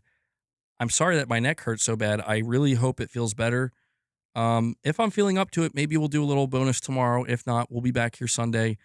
Thank you to everybody who showed up today and showed some support. If you dropped any member gifts, if you became a member, if you dropped any super chats or direct donations, thank you so much. I can only do what I do here because you guys make it possible. So big shout out to the community. Also want to make sure to give a... Will, stop it. Oh my fucking God, dude. Okay, I'm really ending it now. Want to give a big shout out to Devil Shooter. He does the timestamps for the streams.